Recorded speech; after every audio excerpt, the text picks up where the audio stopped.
Surprise! I know, right? Somebody wrote down in the chat the other day, made me laugh so hard. Hey, Ronbo coming in here at CP time. If you don't know what CP time is, I'm not going to tell you what it is either. Boy, that's embarrassing. Hey, I be trying. Friday, fam.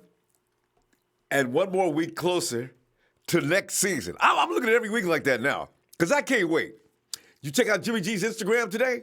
Yeah. Jimmy said, man, it said something about life-changing experience when he first joined the 49ers, and he can't wait till next season. And I'm saying, Jimmy, I can't wait till next season so you get back at it myself. Hurry up, man. So Jimmy's out there working out, getting ready, no limps, running from side to side. I'm exaggerating. He's running.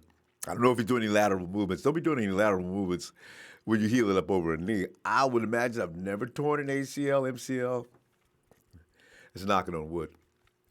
So I really don't know, but I'm telling you, I can imagine. I've had a knee tweak before, and I was real wimp about it. But anyway, you got Jerick McKinnon out there, and I already heard from Jerick. I tell you, man, these guys are going to be ready to roll. I even put up a picture today because I got all excited about thinking about the other season because I have a tendency to do that, as you probably noticed.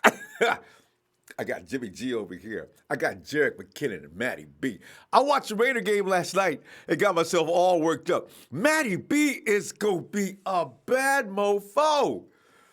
If he comes in this year and healthy, and I'm sure he will, and they can just leave his ankles alone, ain't no telling how many yards he may pile up. And Jerick McKinnon there, he's all ready to rock and roll. He's got all kinds of skills.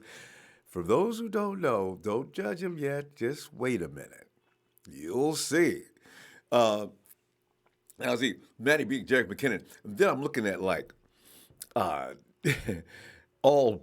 Well, I call him all pro because, incidentally, and they gave it to the Kansas City Chief tight end, and I got no problem with Travis. Man, Kelsey is a bad. He is tough. If I'm gonna rank them, they're like neck and neck. But I ain't gonna put Kelsey above Kittle because especially when Kittle's only got 2 years of the season. Travis has been around here longer than that. And in that case, if there's going to be evolving like that, what can we expect in the next 2-3 years? George owns the league as far as tight ends. I think he'll stay motivated, and I think Shanahan will keep him that way.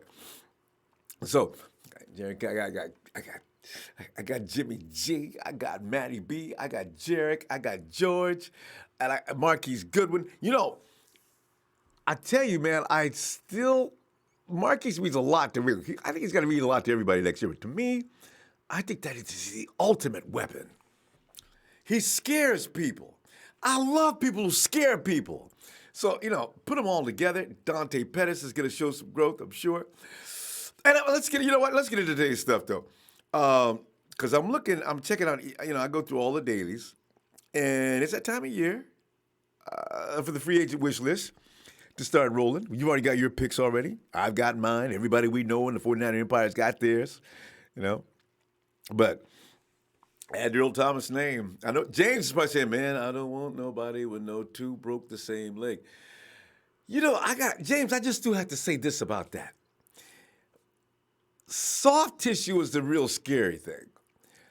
Bones heal up, as we can see from Kwaski and Jimmy G. They come back. They broke both arms. I think they break bones and keep coming back.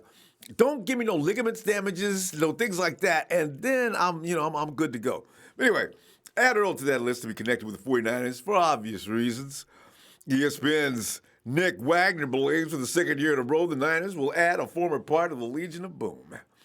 After grabbing Richard Sherman last year, Sherman He's already said he's willing to help recruit Thomas if need be.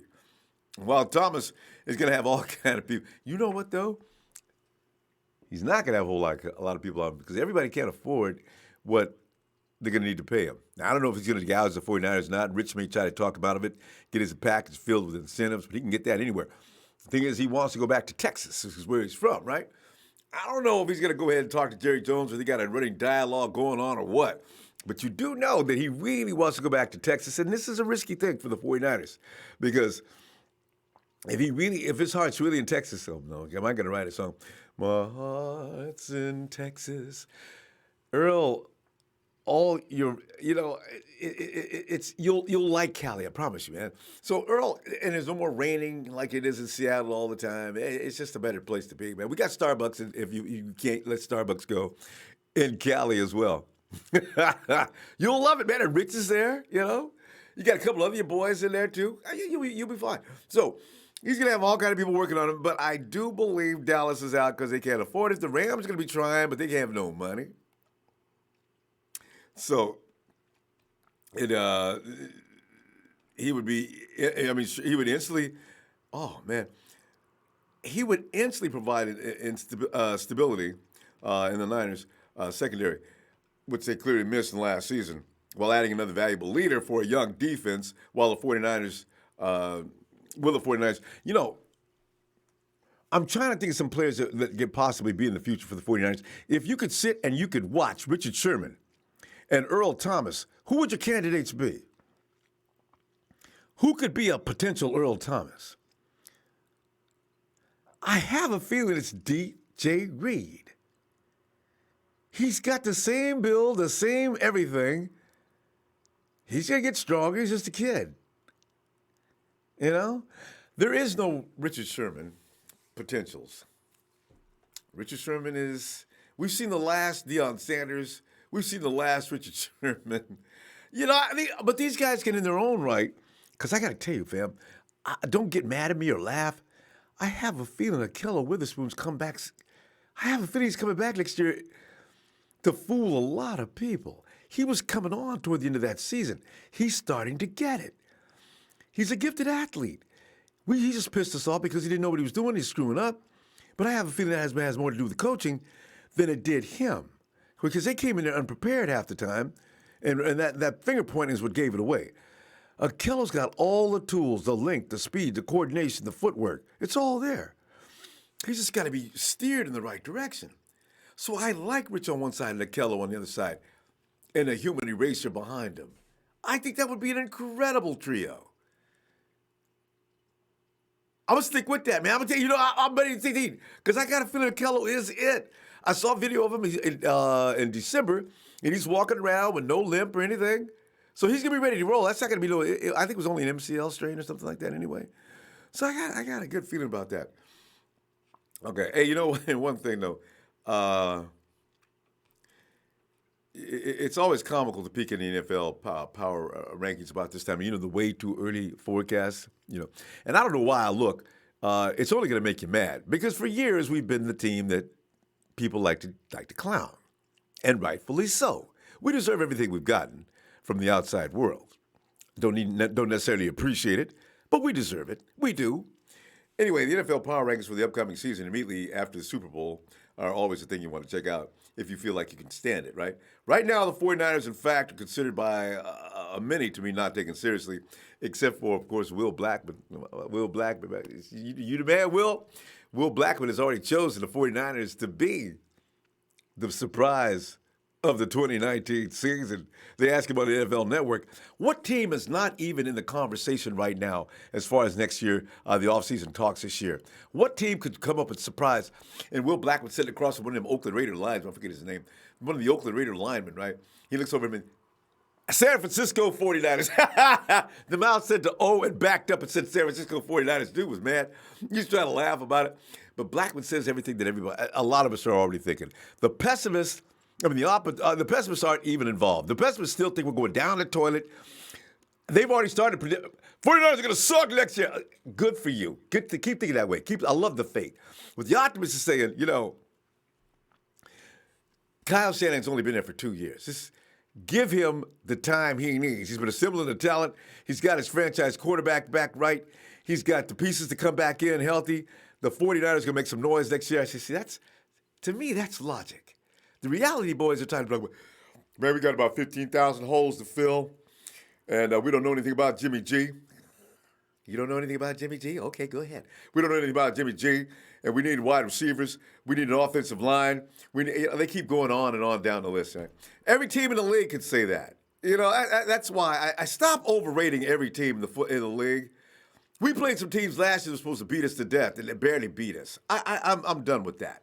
Anyway, it goes on. the Super Bowl ranking, oh man, we're not in that conversation.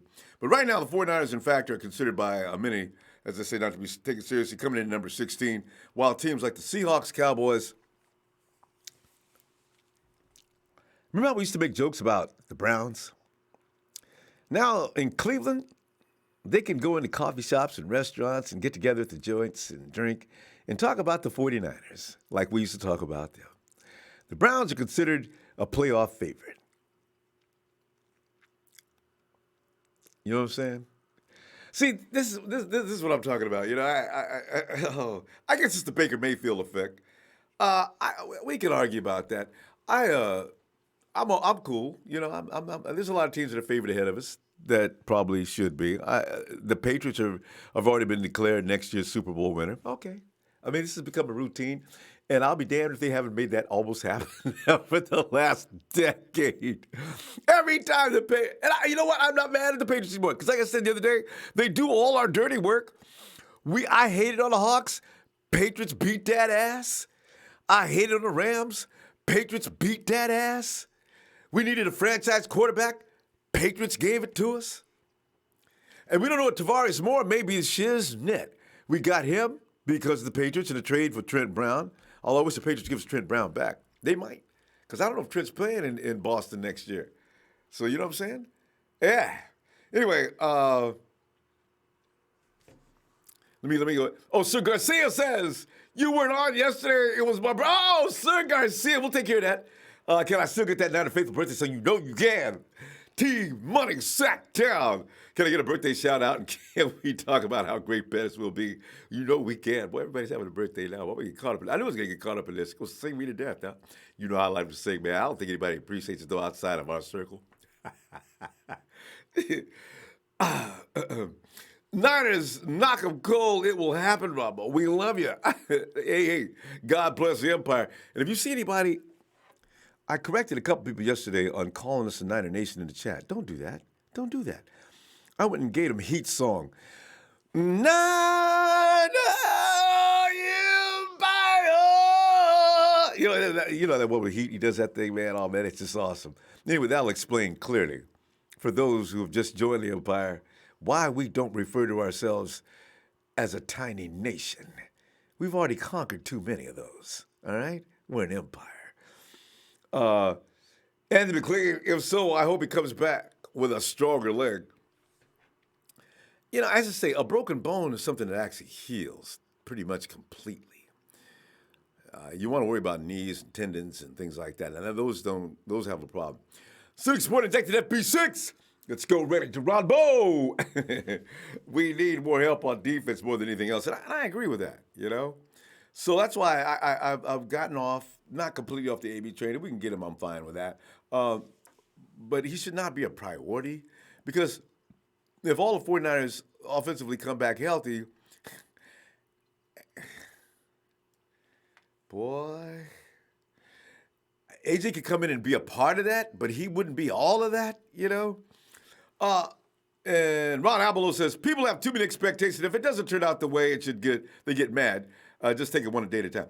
Can't do that, Ron. I'm in this for the fun of it all and the joy. If I'm going to sit back and worry and think that my team's going to get beat all the time, I just go back to the Lakers or the Dodgers.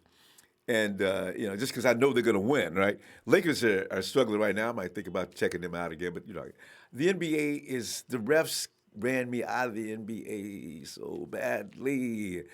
The phantom fouls. Okay, anyway, we're starting to get that in the NFL too, though. So, where was that? Okay, what are we going to do the birthdays? Okay. Sir Garcia, I guess you're going to suffer first. Happy birthday to Sir Garcia. Happy birthday to Sir Garcia. Happy Niners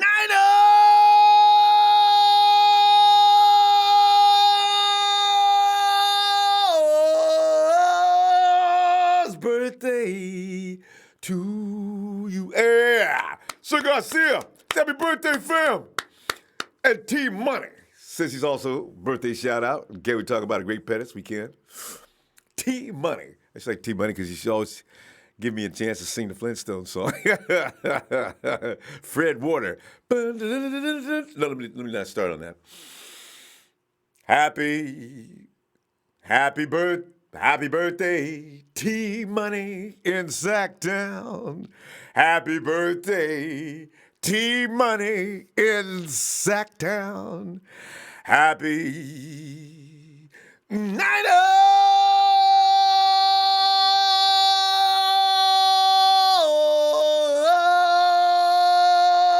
birthday to T Money in Sacktown. Speaking of Sacktown, hey Toby, man, you with us?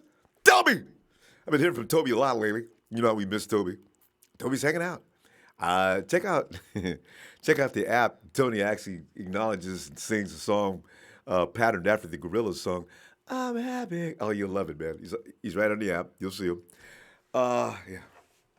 Oh, and Pedro Cachina says, according to sources, Raiders are now in negotiations with Coliseum officials to play in Oakland.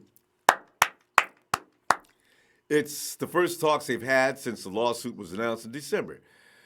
Good, Raiders. Take your silver and black annoying asses home. Hang. Bothering everybody.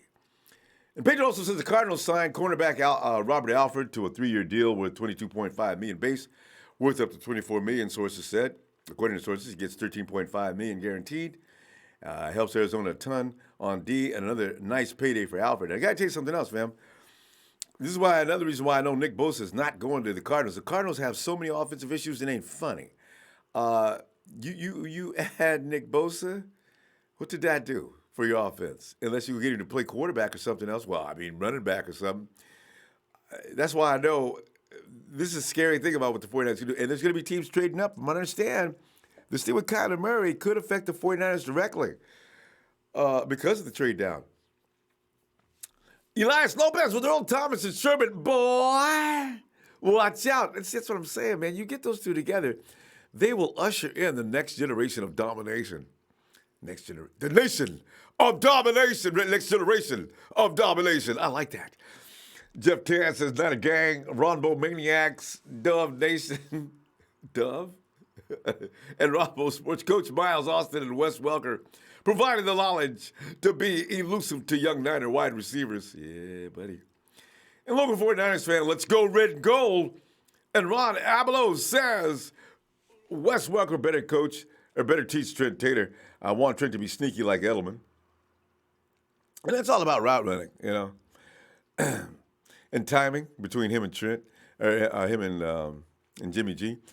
But I'm sure Welker's going to tweak his route running, boy. Jeff Tan, shout out to Julian Edelman family. They are all 49er fans growing up with Joe Montana. Located in Mountain View, California, the family has a small business. And I keep forgetting about Edelman's a California dude.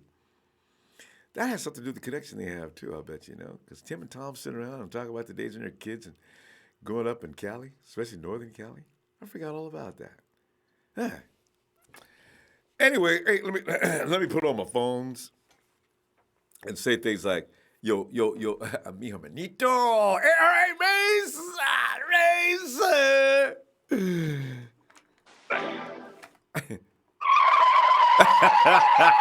You always try to say, you park at that speed, too. That's what I'm impressed with.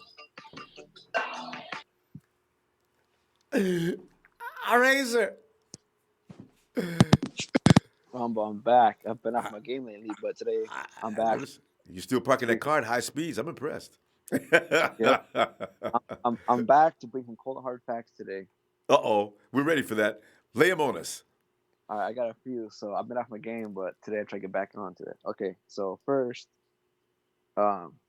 yesterday, the past week, I've been watching a lot of our old games, seeing where we went wrong on defense. Yeah. I mentioned it before, but I want to mention it again because, guys, it was embarrassing. Adrian Colbert, he was trash. Complete trash. He regressed.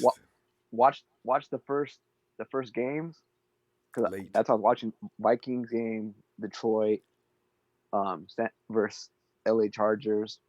Oh my God, his angles, his tackling, everything was horrible. Like Earl Thomas is a huge need for us. Like he was a big reason why our defense was so trash. I mean, you can say pass rush this, pass rush that, but damn, dude, he was horrible. Like Totally confused. go on YouTube, go watch our go on NFL.com or whatever, put Niner highlights, blah blah. Colbert missing left and right, and I hate how he thinks he's such a star. He posts so much. 27 special, whatever his name is, and he has to have his own clothing brand. God, it's Too too much into early for that that. and not training. Yep. No, I mean, and he's saying comebacks. I'm like, dude, when you were healthy, you were trash. So Earl Thomas is a huge need for us. I'm sorry, but I'm done with Colbert. He was good the first year. He completely took a dump this year. Like it wasn't even funny. Like it was just horrible. So You know, though, Razor, I'm pretty sure he is also aware that he was not. He didn't look as good last year as he did his first year. He was doing a better job in his first year. Well, that may be attributed to some of the things, the distractions, the things he was getting into that was taken away from his focus. I wonder, is he really as bad as it looked at last year? Because he was pretty good in the first year. seventh round pick. I mean, Yeah. probably. I mean, there's a few guys I told in the beginning before this thing started. I'm like, watch out for Colbert. I don't think he's gonna live it up. I mean, he changed his number. He thought it was too cool at 38. He got his own clothing brand. Did you give the head ups? You gave the heads up on that before the season even started, didn't you? Yeah, the one person I Uh, remember telling exactly was probably Trey. If he comes on, see, he'll back me up on that. But I remember telling Trey exactly that I'm like, I think Colbert is gonna take a shit this year, and I was right. I mean, he got too ahead of himself, but yeah, that's one thing I want to talk about. And then the next is I haven't really talked about the draft that much because I haven't looked into it. yeah, same Like here. I told you, like I wait till get closer to the draft, and then I do my research. I don't watch college football. I don't have time to watch college football. I watch NFL. That's it. Mm-hmm. Yep. So finally, I get to watch my film on Nick Bosa and see all the hype why they want him to go number one overall, and he missed half the season or whatever. More than that. I now I now see why they have him go number one. That dude, Tech, uh, technique is technique is refined. I mean, he's a, look, he's got his brother and his father teaching him. You know, he's the baby. yeah, Of course, he knows everything. he's a quicker Joey Bosa. That's pretty much what he is. He's quicker than his brother. And stronger. And yeah, and everybody was saying, oh, his family's injury prone. So I went and did a little more research. So I wanted to see how his dad got hurt or what happened. He got hurt because of a chop block. That's now illegal. Mm-hmm. So I wouldn't say injury prone because if anybody on here remembers Ian Williams, his career ended the same way from J.R. Sweezy from Seattle, Yep. cut block. So Man. that's I mean that's very understandable why his dad couldn't play or wasn't the same player. I mean that can take someone's career It's away. and it does. Normally, it usually does. Yes. Yeah, so I don't consider them injury prone. I mean they've been unlucky, but nothing. I mean the Suns have been unlucky, but I mean his Nick Bosa tore his ACL in high school, but that was high school. He came back even stronger in college, and his core injury, he could have played if he wanted to this last season, but he decided not to re-injure it, not ruin his draft stock. So I mean, I guess you can't really hate the man for doing that. I mean, it's kind of smart. I mean, A lot of people do. look, Well, I mean, a lot of kids come out of school doing that now, anyway, and they don't even go to bowl games anymore. That's how serious the NFL has become. yeah, I mean, you seen last year, Deshaun Watson got hurt in practice and walkthroughs. Who else got hurt? Jalen Smith in That's, college. there's your best example right there. He was going to be a first round pick easily. Got destroyed in that game. Nerve damage. It's a Yep, scary last thing. game. So Ah, you can get hurt anyway, but I haven't watched enough film on Allen. I watched a little bit. I like Allen, but Bosa's the clear cut number one if he's there. And I can't remember who it was, but they said someone called it in and said that Arizona was switching to a 4-3 with Vance Joseph, and I was looking for that. I couldn't find anything. So as of right now, they're still running a 3-4 because if you go on Arizona website, it says that they want to get back to the 3-4, and I don't Yeah. see Bosa being a 3-4 linebacker, and I don't see him playing DE in a 3-4. He doesn't fit that system. So Yeah. either they trade back or Go ahead. they take Murray, but I think it's more likely a trade back. It's probably going to be with possibly Oakland to make up for Khalil Mack, Oh, but I don't see them drafting Nick Bosa first overall. you know what? If the 49ers find out the Raiders are going after Bosa, they have a higher pick. They'll switch and maybe give him a couple other passes. You know, that's all you got to do. Because you know Lynch and company know the Raiders are coming. And the Raiders are at number 4, right? So we just tell them, hey, look, guys, just drop back one place. I'll give you a 3rd-round pick this year and 2 4th-round picks next year. You know? I mean, it's easy to ace the Raiders out. Because if the 49ers really want Bosa, otherwise the 49ers are going to trade down too.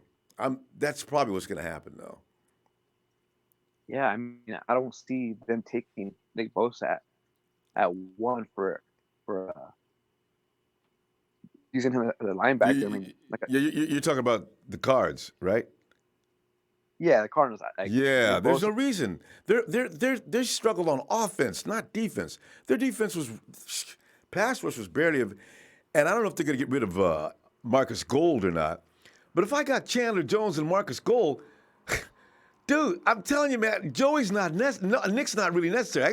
I can get Quentin Williams, and I'd be doing myself a bigger favor if I'm the Cardinals. You know what I'm saying? So that's why I'm saying I don't know about this. Cardinals, they still have Chandler Jones. There's a big gap in the middle of that defense for in the interior, and they also need offensive line help. So, I mean, I don't see them taking Bosa, but I do not. Too many things take priority. It's like just like you don't see that'd be the same of us taking a quarterback in the 1st round. It makes no sense. You have other weaknesses you need to address. So I'm almost certain that Bosa does not go to the Cardinals. So yeah, they have Chandler Jones and that dude. Is it Marquise Golden or something like that? Marquise Golden, yeah. And he hurt himself, but that dude had 12.5 sacks here before he got hurt. So that's what I'm saying. If I'm the Cardinals, why do we need Nick Bosa? I need a couple of wide receivers. I need this. I need that. But my offense is one that sucks, not the defense. So we'll see. Yeah, and one more thing real quick before I go. Okay. Everyone's saying Josh Allen, he can't fit in a 4-3 because he plays outside linebacker, but God, I mean, I think it's the opposite. Like Bosa is a 4-3 lineman, he can't play 3-4.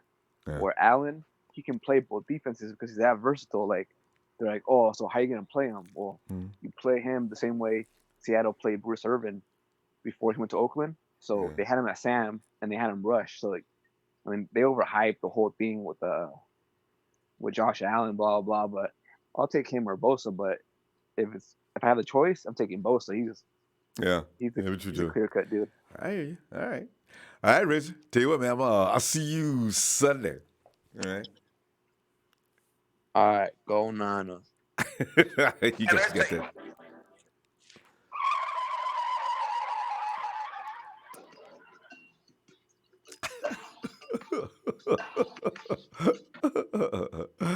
Oh God, night raiser.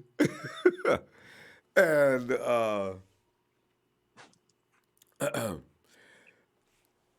I aim high. I don't. If you miss, you got to clean the bathroom up. You know. Hey, what's up, fam? Civic Sporting that says, thanks, Civic. Ray Histo, what's up? Ryder, what's up? And the whole lot of Empire. Edward Madrano, hey, fam. Brian Sinner, hey, good day, mate. It's Brian down in the land down under. Ray Histo. Oh, one thing I tell you what, the President of the United States, that's the worst job in the world, man. Oh, God, that sucks. And Oski 209, stuck at work until 11:30 p.m. on a Friday night. I need a slow-mo.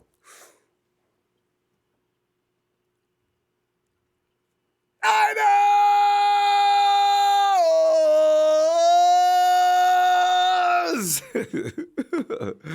Spider 1000 MTG, what's up?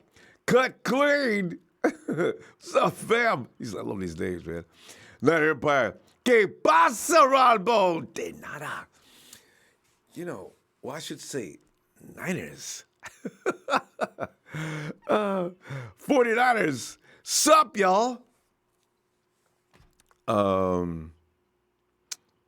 Mario P. Ronbo, what up?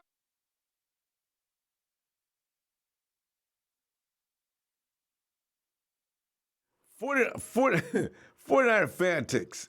That's Fantx. Is that just like 49er Fanatics? Okay, guys, I like that. Sup? And Mario P, what up? Kevin Stefan, Empire, happy Friday. And downtime with Demille from Demille. That chat chair you're sitting in is nice. I know, Dave, man, you gotta go first class. When you're in the 49ers, you can't have it. Thanks. And David Santos, he says, what's up? And San Francisco, let's get ready to Ronbo! And Kevin Steffi says, James is right. We have at least 6 safeties on our roster, so many we are trying to make them corners now. I know, but, I don't know if any of them are ready for prime time yet. They need some training. That's why I'd like to see Earl come in and just usher them in, get them going, let them learn all of that, the best aspects, like Sherman. Whoever plays a corner, learn from Sherman. 2-3 years from now down the line, we got disciples of these guys. I'm thinking, Cut Clean says Jimmy, Jet, and Kittle going to light the league on fire. Oh, if they can only stay healthy, I dare any defense in the NFL try to stop that trio. It will be friggin' possible. With Kyle Shanahan and the X's and O's, this is why when people start crying about, we got a lot of problems, we're not going to be able... Shh, man, you get Kyle Shanahan, Jimmy G, and also Jerick McKinnon, Matty B, and I'm talking about George Kittle. Just those 4 alone. Trust me, there is no defense that can stop that foursome. And then you add Dante Pettis, Marquise Goodwin, and some other guys they got. The 49ers have a bunch of freaks on the team on offense. The problem is health. It's always been that way. Miguel said, Dana says 49ers need to get AB. Maybe, I don't know. Notice how quiet it is about AB after the last 2 days suddenly? Adrian Leo, what's good? Everyone, Friday! Tony, I don't know, man. What's up, Ronbo? People got me singing, man. I can't stop it now. I got to try to control myself here.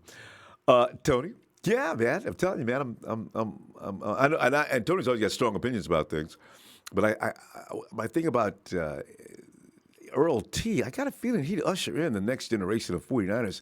Him and Sherm together, they could be so instrumental in the future as well as now. I mean, what do you think is on this?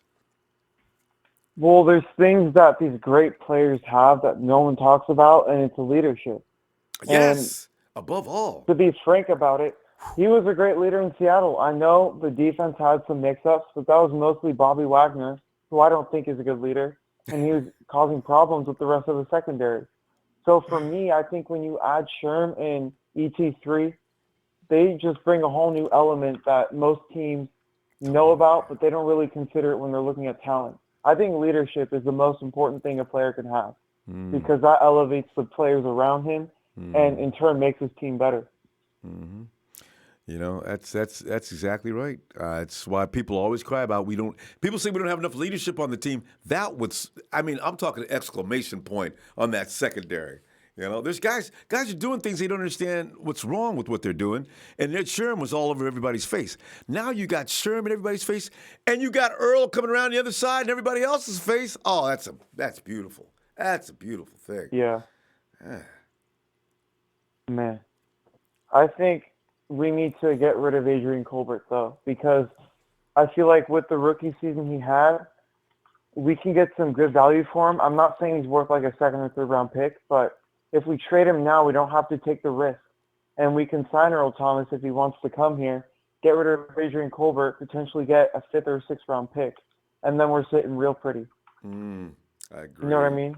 Yes, I do agree. Because Kowalski, I think he's a great safety.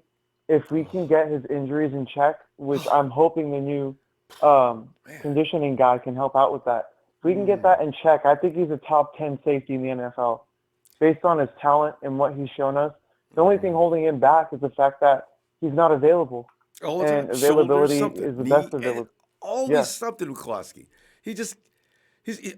That Tony, that catch he made against Cam Newton. Oh, Panthers. nobody's ever going to forget that. I've never seen anybody do that in NFL. Period. Ever. Not a safety. I haven't not seen a defender. a defensive back do that. God. That was crazy. Yeah. So he's got athleticism up the wow, man. So We have talent, Ronbo, but I don't want John Lynch to fall into the trap of we have talent, we need to develop everyone. I think it's important that we bring in guys now that are proven, because teams who run on straight talent and potential are not successful. yeah. Just based on statistics and the way they play. It's a lot of the time those guys don't have leadership because they're younger guys and they're not proven. So I think it's important we get a guy in free agency at every level of the defense, defensive line, linebackers, and secondary, to show these guys how to work, how to be football players. Because ultimately that's what we need at this point. I see a lack of leadership in our locker room. Yeah. The only thing is you got to be careful who you get rid of. Adrian Colbert, I've had mixed feelings about getting rid of him. I think his potential, but he needs to play behind Earl for a couple of seasons. I definitely think. And DJ Reed, if I got to keep two other safeties to take over the top, because Kwasi could play either way. He could play the box and he could play over the top. So I'm keeping him too. I do like Tavarius more for the potential he has as well. Seen some good things in him. But that secondary is a mixed bag, isn't it? I just don't know who to keep, who to get rid of. I think DJ Reed, what he brings on special teams, if he can get his ball handling under control, because he has a really loose grip when he's running with the ball, if he can get that under control, I think he's going to be a great special teams player for us. And not to mention, speed is one of the only things that you can't teach a football player. So if we can get his technique in order, I'm not saying it's going to be easy, but there's potential there. And I think we need to keep him as a backup, especially if we have Earl Thomas coming in, showing all these safeties how they need to play the position. I just don't think Adrian Colbert is the answer because we have so many other better options. Yeah. It's just say there's going to be sacrifices made this year, though, because you're right on time, man. I don't know who they're going to keep and who they're going to get rid of. Because, these coaches look at people. Kosuric may come in and he may say this about this guy. Kiffin will say, well, no, I got him right where I want him. Let's not do that. I can see him going back and forth about that in the boardroom all for like hours and hours. And then they probably come to a compromise. They're probably like the White House in there, They're probably trying to come up with, okay, I'll tell you what. Let's keep this kid. We can get rid of this one, but we're keeping this one. They're making deals with each other, right? So. Yeah. That's probably what happens. And honestly, that might be the best thing because we need to think of how we're going to make the team better. I'm not a fan of guys who just come into work and think because they're getting paid that they don't have to do their job right. I've never been a big believer in that. There's a couple GMs throughout the league that I see who are just there for the money, and ultimately that's why they're not successful. Now, I think John Lynch cares about his job a lot, so I'm faithful in the fact that he will turn this franchise around. I just don't know when it's going to be. I really see a dramatic improvement coming in this year. I mean, we've changed the culture, the coaching culture, dramatically. Hafley has been getting on my nerves since last year. He's out of here. I hate him. The defensive line, it's got to look different this year, if nothing else. And that, to me, translates to automatically improving the secondary. You get Earl Thomas, now all of a sudden, I really do, and I know how you feel about Akello Witherspoon. I've got a feeling about him that he comes in next year and he starts gaining respect. I could be wrong, but I don't know. I saw something in him in the last couple of games. I said, he's finally getting it. Look at that head turnaround. He's got ball location. He's keeping that receiver pinned up against the sideline. Good, Akello. That's it. Now you've got control of that situation. So I said, maybe Rich has been working with him. I don't know, but it looks good. So we'll see. Yeah. With Akello, I think we kind of knew he was going to be a project. We drafted him for his speed, his athleticism, his height. So I think he does deserve the time to develop. And if he doesn't, then I think it was worth the risk. Yeah, agreed. Tony, we're going to see you Sunday. As Tony's our first guy to come up with free agency and draft. You'll see him Sunday afternoon or Sunday evening, all right, or early Sunday evening. All right, T. I'll All look right, for you thank then. you. All right, bro. Have a good night. All right, see you. You too. Yeah, tell you.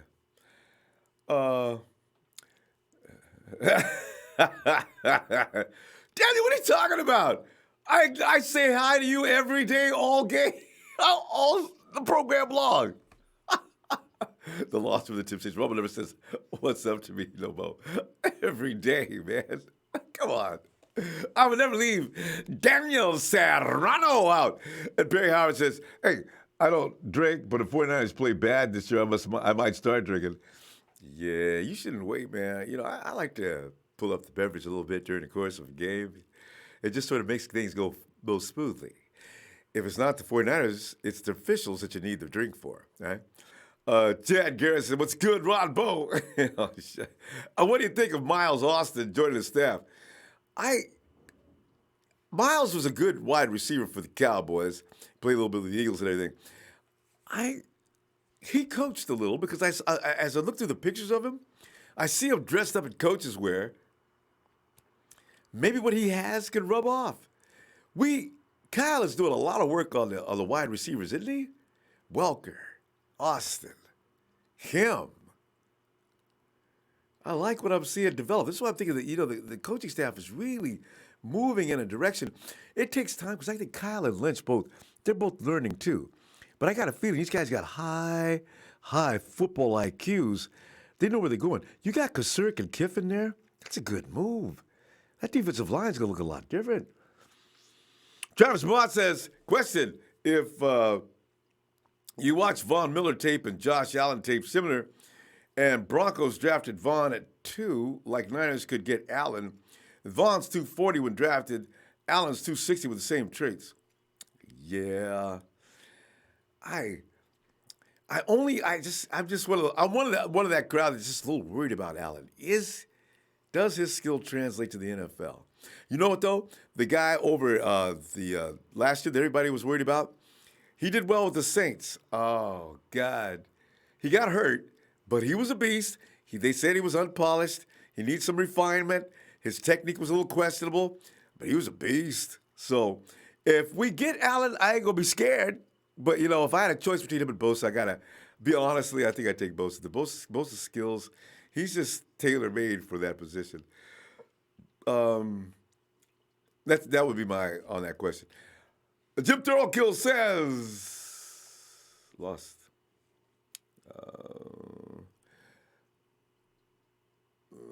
Okay. Give me one of them. Anyway, okay. Anthony Baker then? Okay. Anyway, there we are. It says, I watched the 2017 draft. Your response to Solomon Thomas is classic. Oh, God. Jarek goes out and said, Jarek, 1,000 yards rushing. Manning B, 1,000 yards rushing. Jimmy G, 4,000 yards. Kendrick with 10 TDs. Man, I tell you. Another thing, the worry people have to realize, some of these guys are going into their third year. This makes a lot of difference. Maturity can have a lot to do with your progression. It only makes sense. So if you're looking for the guys that have been struggling to continue to struggle, this is foolish. Go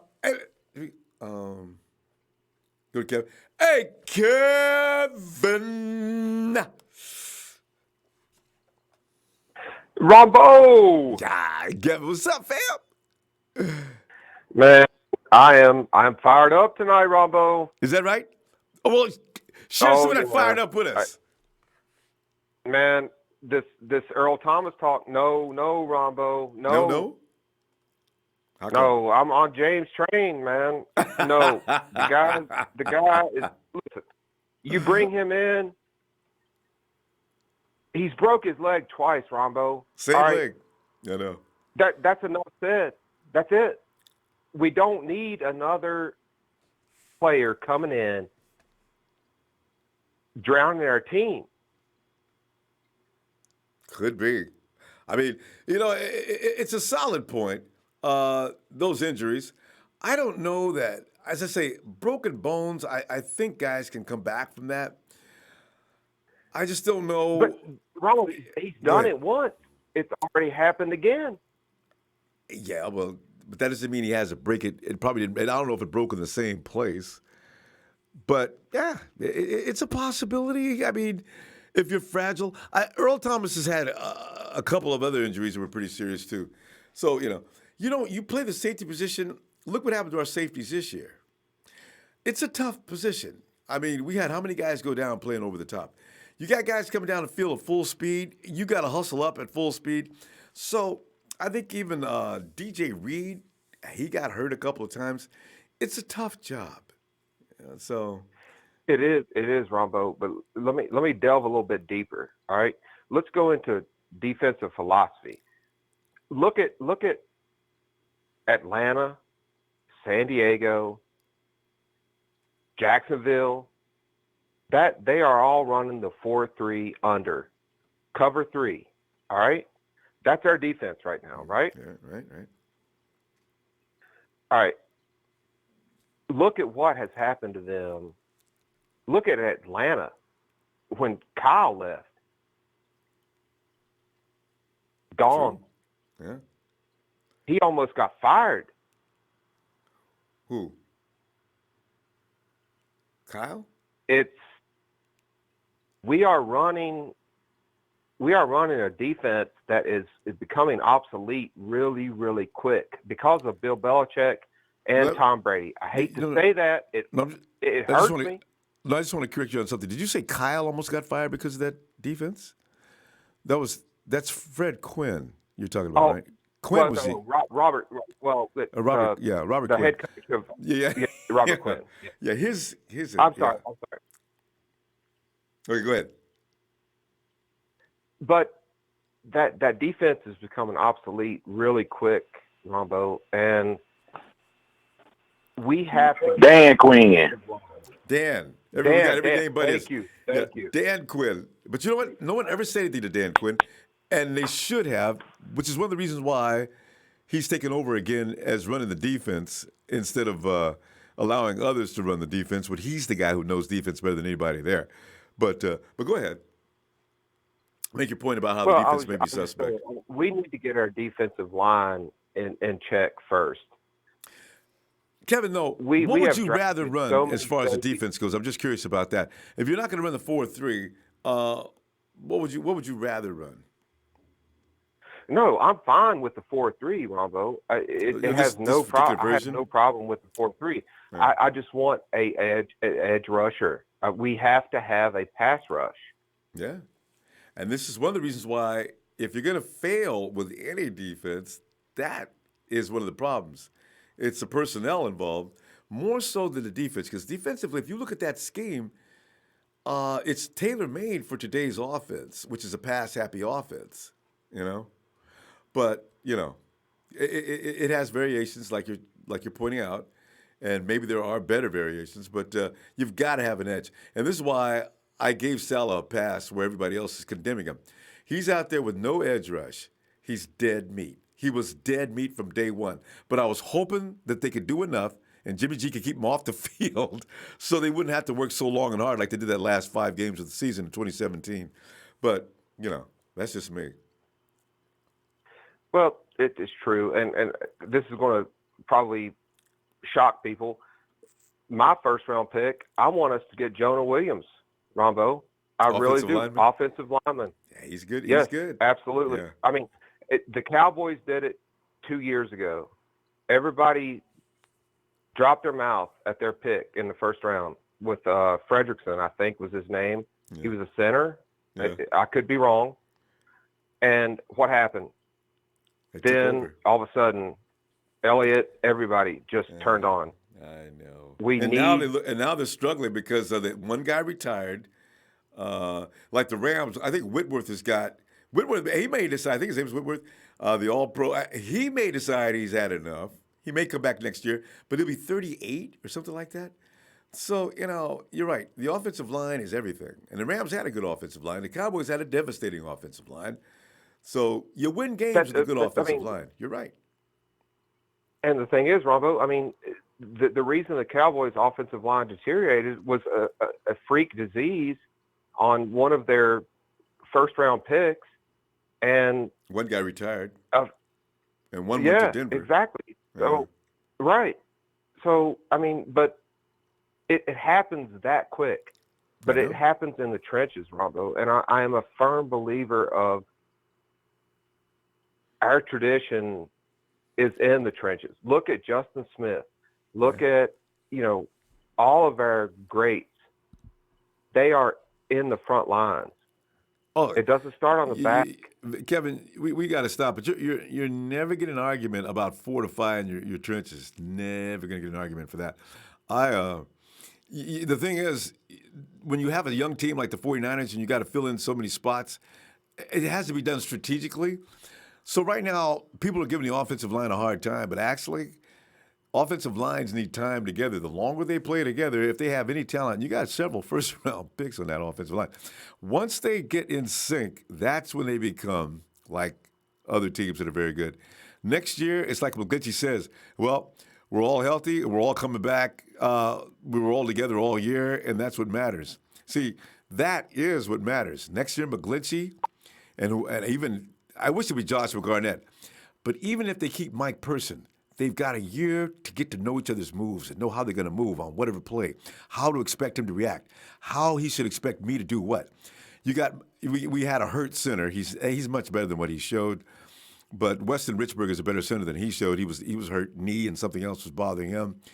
Laken Tomlinson was ranked as one of the. He was actually ranked as amongst guards in the NFL last year. And you know about Joe Staley. Although he's getting older, but he was still ranked this year. So it's about time spent together. If you get a new offensive line every year, you can almost be guaranteed you're going to struggle. The Indianapolis Colts are the exception to that. But otherwise, you got to be careful about shifting around your front line too much, offensive line especially. But we'll see. And it's coming up here. Yep, Tom tells, Ronbo. Love your Yeah. show, man. Love what you do. All right. Thanks, Kevin. You have a good night, too, huh? Yeah. Take care, fam. Yeah. And the boss, George. What's up, George? M2 Faithful, Darius, and David. David said David Cerros. He says, we need Mosley in case Warner's has 2 years slump. He doesn't seem the type, though. A lot of guys do fall in that, but I do see him working hard in the offseason to get better. 100-something tackles in his rookie year. Where's he going to go from here? D'Angelo Mosley says the reason why we hired Wes Welker and Miles Austin is to develop our wide receiver core. So that shows me we ain't going after AB or no other big-name wide receiver. We're going to develop our own. That makes all the sense in the world, too. You're right. I bet you're absolutely right. Starscream Venom 23, what's up? Niners! Nighthawk. Come on in, Nighthawk. I love it. Turn the volume up. See, Nighthawk, man, he like nods out at us. Nighthawk. What's up? You could tell he was asleep. Nighthawk! What's going on? Nighthawk, man. Tonight, we're talking about, first of all, Earl Thomas. When you think about it, there's not a lot of places, Dallas, where he'd like to go, cannot afford him. It seems the Broncos are interested in him, but does he want to go where there's not a real quarterback? And Seattle, I'm pretty sure he's done there. So, and Rich is over where, his boy is over in San Francisco. And the 49ers are going to throw mad money at him. I just know it.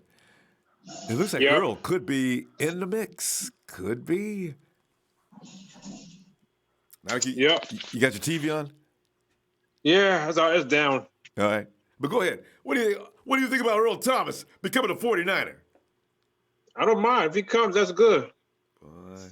He teach our guys a lot. We need that kind of leadership. So I think it'd be a huge plus. Yeah, and plus it'll be Sherman will have his buddy back. And yes, that's the thing. The human erasure would be backing up Sherm, so Sherm can be Sherm more than ever. Because that's all he probably needs back there is his dude. And, because last year he didn't have a lot of coverage behind him, not the kind he's used to. So, I don't mind him coming. If he does come, I don't mind because back then, the Cowboys took our players too. Yeah. So we can't. There's nothing we want to take from the Cowboys right now. Maybe a couple of them offensive linemen, but that's about it. Yeah, but I'm saying like back then, like Dion went from they took Dion from us. They did. But you know what? They didn't actually take Dion from us. Dion was like one of the biggest mercenaries in the NFL at that time. Dion went wherever the money was at. I don't know, Eddie D and him, I think they had a problem. Now that I heard more about that story, I think Dion didn't leave with a happy face. He left on purpose. So. Yeah, it's funny how he leaves. He played.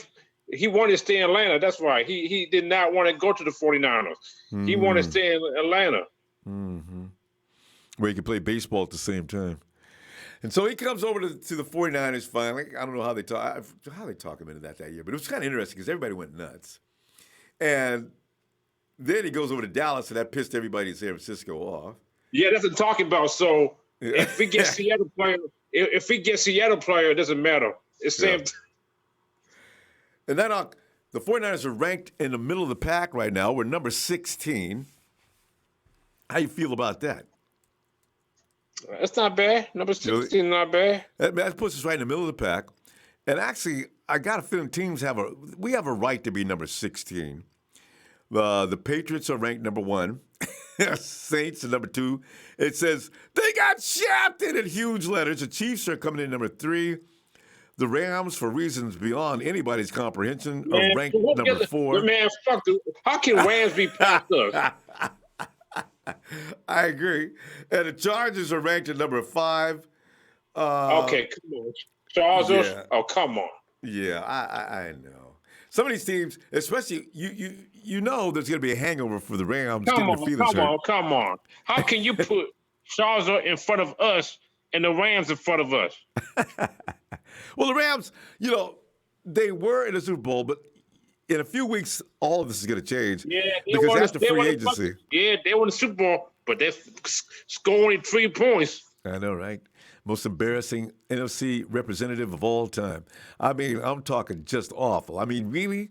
They put like bags on every member of the NFC West because is that the best we got? Oh, no. I know. You trying to represent horns and blue shirt. You representing Seattle. You representing 49ers and Cardinals. Boy, that was awful. And you're going to lose. 3 points, Nighthawk. 3. That's it. That's the best they could do. And there will be no more argument. You know what? Enough about that salty-ass Rams. No, but I know one more thing, though. At least there won't be any argument anymore about, Jared Goff's better than Jimmy Garoppolo. I don't think so. So, this is the best part.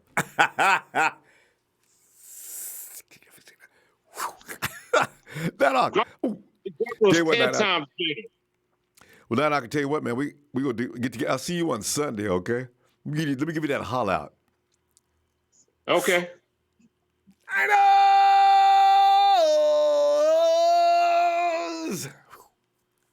Nighthawk is out. Let him get back to sleep, Oh God.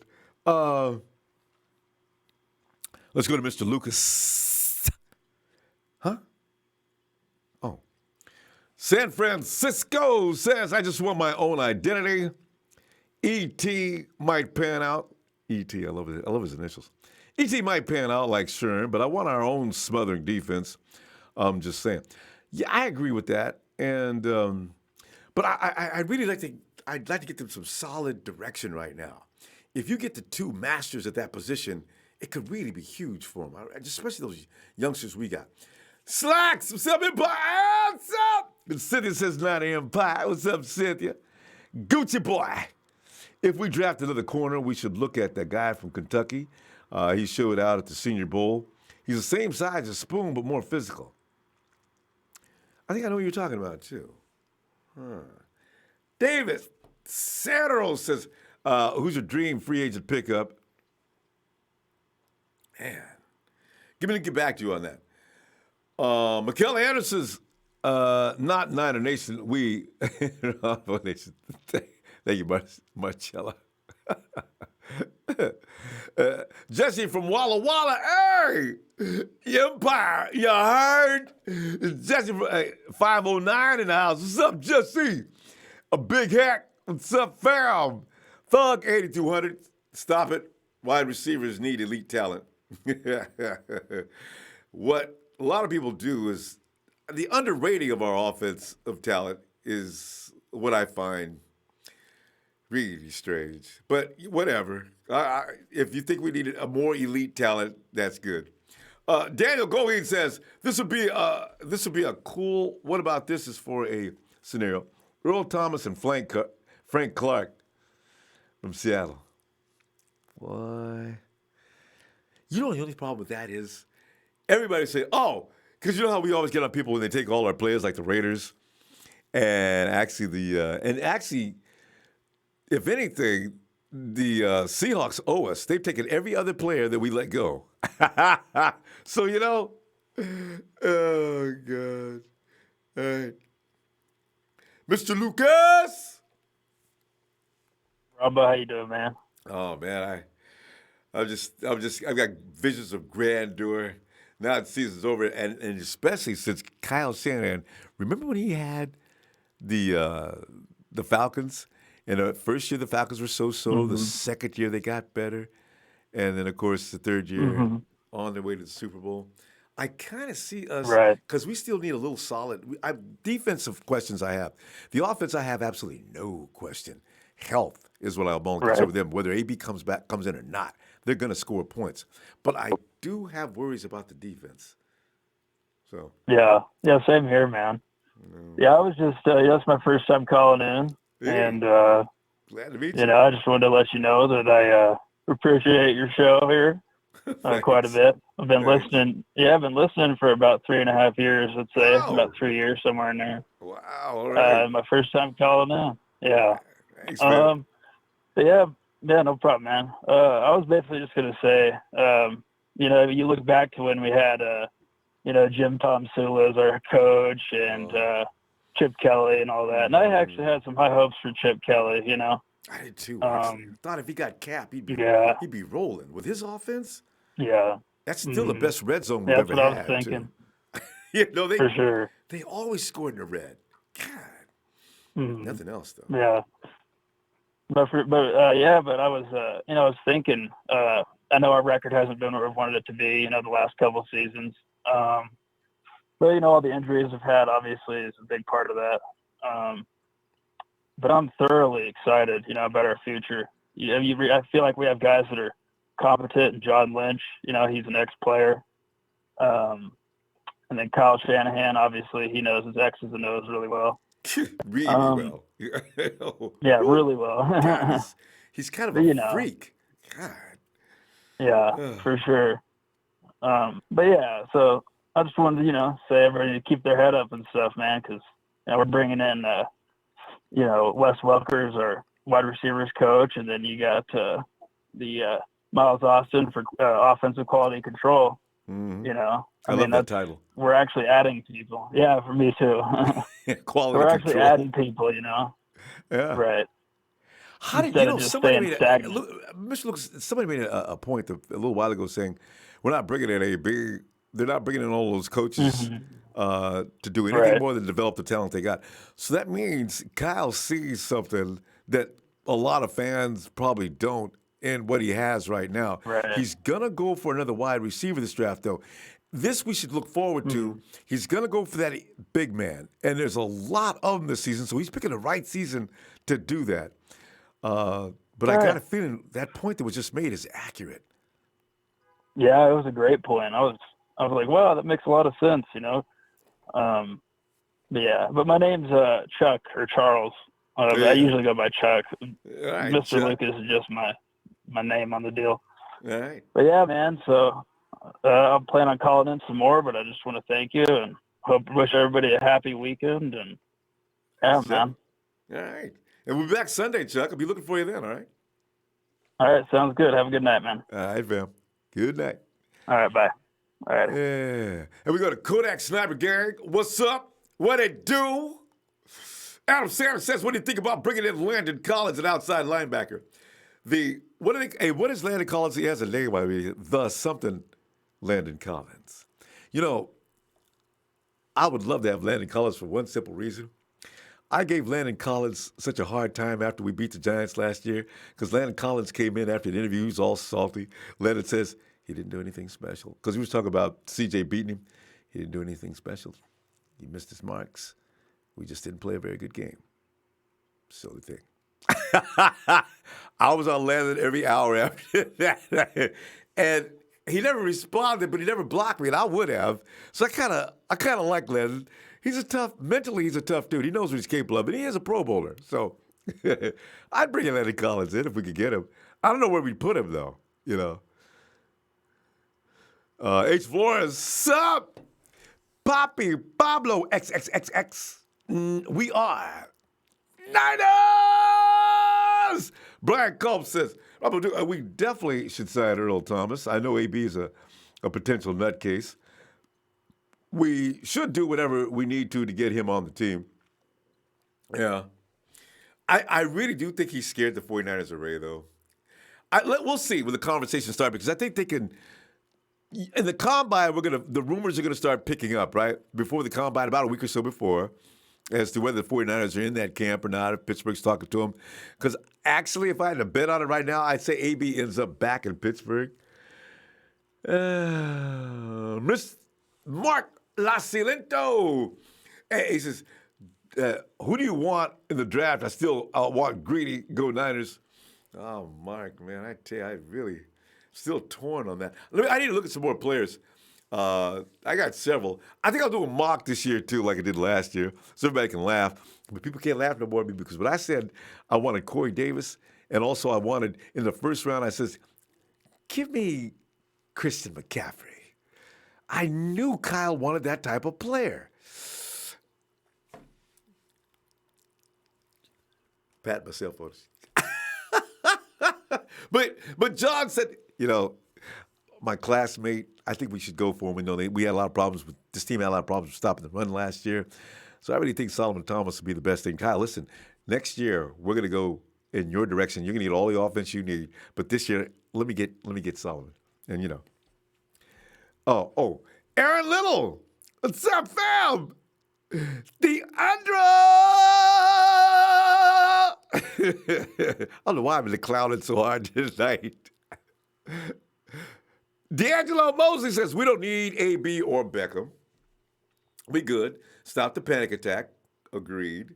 We were 14th in passing with 2 second, third round quarterbacks.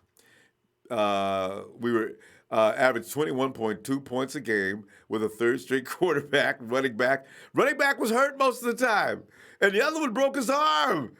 Oh, and wide receivers. Why do we need a big name wide receiver to blow up our locker room? It wasn't our offense. It was our D. Amen. He gets it. All these additions are candy adding to a candy store. This is the thing. And Gucci Boy said, I would love to have Debo. See, that's okay. Draft picks I go for. He's not a tall receiver, but he's a big-bodied physical receiver. Man, I watch Debo, man. I'm a huge fan of Debo, man. I got him up in the app already.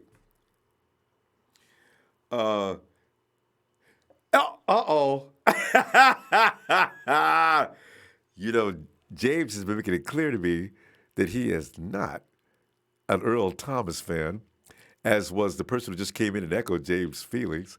So, James, come on in here, man, because, hey, James, and somebody in the chat said yesterday, Ronbo, I really wish you would not cut James off. Seems like you cut him off too soon. So, James, people love you. and love to hear what you got to say. So come on in here and beat me up about Earl Thomas. Hey, Ronbo, how you doing, man? I'm okay, James. Big, big shout out to the new joinee on the show. I think his name was Chuck. He said, Yeah, Chuck, yeah. and yeah, he I don't like to be repetitive in my speech, but I'm gonna say it again. A 31 going on a 32-year-old safety that's broke the same leg twice in the last 3 seasons. And I think it was like game 6 that he went out in the 2018 season with a newly rebuilt leg with some screws in it, all kind of surgery or two to do whatever they do when you get a serious leg break. And that surgery didn't take. So maybe it's on the doctor. Maybe if the doctor There you clarifies go. to John It's his that, fault. the leg will hold up and it was his fault, then They should maybe. use But concrete or steel. if you, I'm not even a GM, but I'm gonna say this much: please think about what can happen. I understand the leadership skills and all that. That's all well and fine. We still got Richard Sherman, who's a catalyst in that locker room. And I just feel for them to spend a bunch of money, because it's going to take some real numbers to get Earl Thomas to want to come to San Francisco.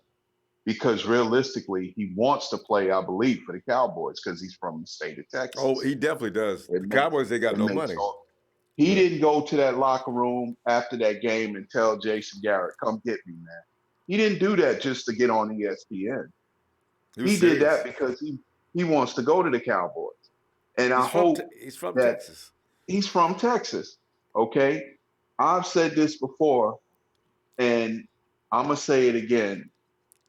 There's only 2 safeties that I could really see fitting in that defense. Number 1, to me, is Tyrann Mathieu. Number 2 would be Landon Collins. They're both around, one's 26 years old, and I think the other one I think they're around the same age. And they both came from LSU. But I will say this much. You couldn't convince me, if I was still drinking heavy and every now and then having a relationship with something in a glassine bag back in the day, you couldn't convince me, okay, to sign Earl Thomas. You just could not do it. I see nothing but failure and upset and more misery. Yeah, it's great to have a great player on the field that can give you a good 11, maybe even 12 games. But then all of a sudden, those other 4 games, he's either out hurt or he can't play for some reason. What do you do then? Then you start going around looking for other people to probably replace him. You said at the start of your You said at the start of your show, name that sleeper that you think is on the team. Right now, I'd have to put my money on somebody that's on the practice squad, a secondary player by the name of Terrell Williams Jr. Okay, 6'4", 212 pounds. Okay, his hands actually come down to his knees. Is 49ers. I don't know if Terrell's still with us though. Yes, he is. He just signed a future contract. I think it was January whenever they did those new reserve future contracts. His name is up there because it's him. It's a tight end, an offensive lineman, another D tackle, and I believe it's a guard that they signed to future. They brought that guard back, Najee Torrent. Yeah, I know he's back. They brought him back, and they also re-signed Terrell Williams Jr. And I'm looking to see this kid get on the field because. But James, I'm looking at him. He's wearing a Rams. He's with the Rams, James. Who? Terrell Williams. Terrell Williams Jr. Because I just seen it like 3 days ago, looking on the about the 49ers those practice squad roster. Yeah. Okay. That they signed to reserve future contracts. Okay, you might be right. I'll look back there again. Yeah, I'm telling you, Okay. because they brought him back. They brought him back actually like around. It was sometime in. They brought him back in November, if I'm not mistaken. It was late November going into December, and then they turned around and signed him. It's like maybe 8 players they signed the future reserve contracts. Yeah, no, I And remember them signing futures, but I didn't know who was on it. But yeah, okay. also, You know, hey, but listen, James, also, what is it about Terrell that you think that he might be the guy? And where are you going to put him? well, with Terrell Williams Jr., I'll say this much. Last year, I was on that bandwagon for James that went to San Diego. Derwin James that went to the Chargers. Yeah. Terrell Williams Jr. is pretty much that size and a little bit bigger than Derwin James. Yeah. Yeah. And for your information, also, I want to say this about some people are saying that, and I think you were one of them, Ronbo, the Arizona Chickens or the Clucksters yeah. wouldn't probably go after Nick Bosa. Well, I don't see it. Yeah. Marcus Goshen is a free agent this year. That's why I want the 49ers. Actually, I was thinking, it'd be nice if the Cardinals are stupid enough to let him go. John, please call his agent. That dude was a beast the year before last. They got to pay, mind you, they got to pay him and Chandler Jones. Because Chandler Jones, when he came over from the Patriots, he only got a 3-year deal with him. When he came over from the Patriots. Remember when he had the incident back in New England where he was smoking some of that K9 or K44, whatever the younger generation is smoking that's supposed to be fake marijuana? I mean, I smoked that real marijuana back in the day. Wasn't nothing fake about it. It wasn't no play or nothing. It was real. But this K44 or 48, whatever they call it, let me tell you something, man. It had him running around in that complex he lived in where neighbors were like calling the police because he was out there tripping. I mean, like running around, and whatever happened, the Patriots told him the next day, come on in Bill Belichick's office and sign him out and told him you can go wherever you need to go, buddy, but you out of here. Yeah. Man, you can't be crazy. And but James, it looks like we're going to run out of time here. But let us carry on with this Sunday. And you were right, by the way. We just checked it out. Terrell Williams. We were thinking about the guard. There's an offensive lineman named Williams too. So I think we were getting him confused. His name is Darryl. I think he is with the Rams. So he was a tackle, and I didn't want to lose him. I thought he might have potential, but he's out of here. But anyway, one thing I do believe, and I'm gonna let you go. I got a feeling Kyle Shanahan is gonna do something that's gonna blow some people's minds with Joshua Garnett. I feel confident about it because I got Garnett, that feeling that they're gonna play him at guard this year, and if he holds up and stays healthy, when Staley gets ready to vote on out probably next year, McGlinchey will move over to that left tackle spot, and Garnett will be the right tackle. I can kind of like see it coming in a way because this guy, they didn't make him lose weight for nothing, and he's a mauler in the run game. I'm talking about an absolute baller. Yeah, so that's true. So he just a little food for thought, before I get on out of here. Other people requested more time, but I'll have to see some more board members to work that out somewhere down the line. But thank you anyway for what you do. Niner Empire, Niner for life. Thank you, Ronbo, for what you do, man. Thank you, James. Okay? We'll see you Sunday. Good night, James. All right, man. Take care. You too. And Ronbo owes me money. He says, I'm giving birth to a new Raider in an IHOP bathroom. You can go ahead and you can actually interpret that for yourself. And Chris Schultz says, Earl Thomas, by the way, was my choice first, and all you bleeps laughed at me and called me a Seattle homer. Chris, really? Did somebody laugh? I don't know. I maybe I'm laughing, maybe thinking of the possibility of us getting him, maybe, because now it's a reality. I mean, he's really Seattle cannot bring a man back that got carted off, flipping him off as he's leaving the field. Anthony, AB should have done that because I got a feeling they're going to talk him back in the stand. And AB may have been doing this all to get the Steelers to give him more love, too. Anthony Baker says, look, AB got all the records but no Super Bowls. Big Ben's getting too old. Come on over to us and win 2 Super Bowls with Jimmy and Shanahan. Yeah. He may end up here. It's just a weird situation with him. I don't know. It's some of the things I think is acting out to get attention from his own organization. Because if they come and start kissing his butt, AB, come on, man. You know we love you, man. Come on. We got to win this championship next year. It's going to be you and Juju. Ben, get in here, man, and apologize. Ben comes in dressed up in a diaper and a pacifier in his mouth. You know, I was just kidding. So, I don't know. I think they've been knowing each other too long. Ermac, 49 says, don't sleep on Hakeem Butler, wide receiver from Iowa State. Ermac, 49. The nice thing about Hakeem is it doesn't seem that his ranking is going to actually justify being picked up in anywhere earlier than the 4th round. I hope the 49ers do go after him. And don't wait till the 4th round. I think this is all going to disappear after the combine, though. A lot of guys, their stock suddenly shoots up from wherever it was because Hakeem is slated to be late round a free agent. I looked at his film. Wow, why? So, I don't know. Maybe it's a conference or something. I don't know.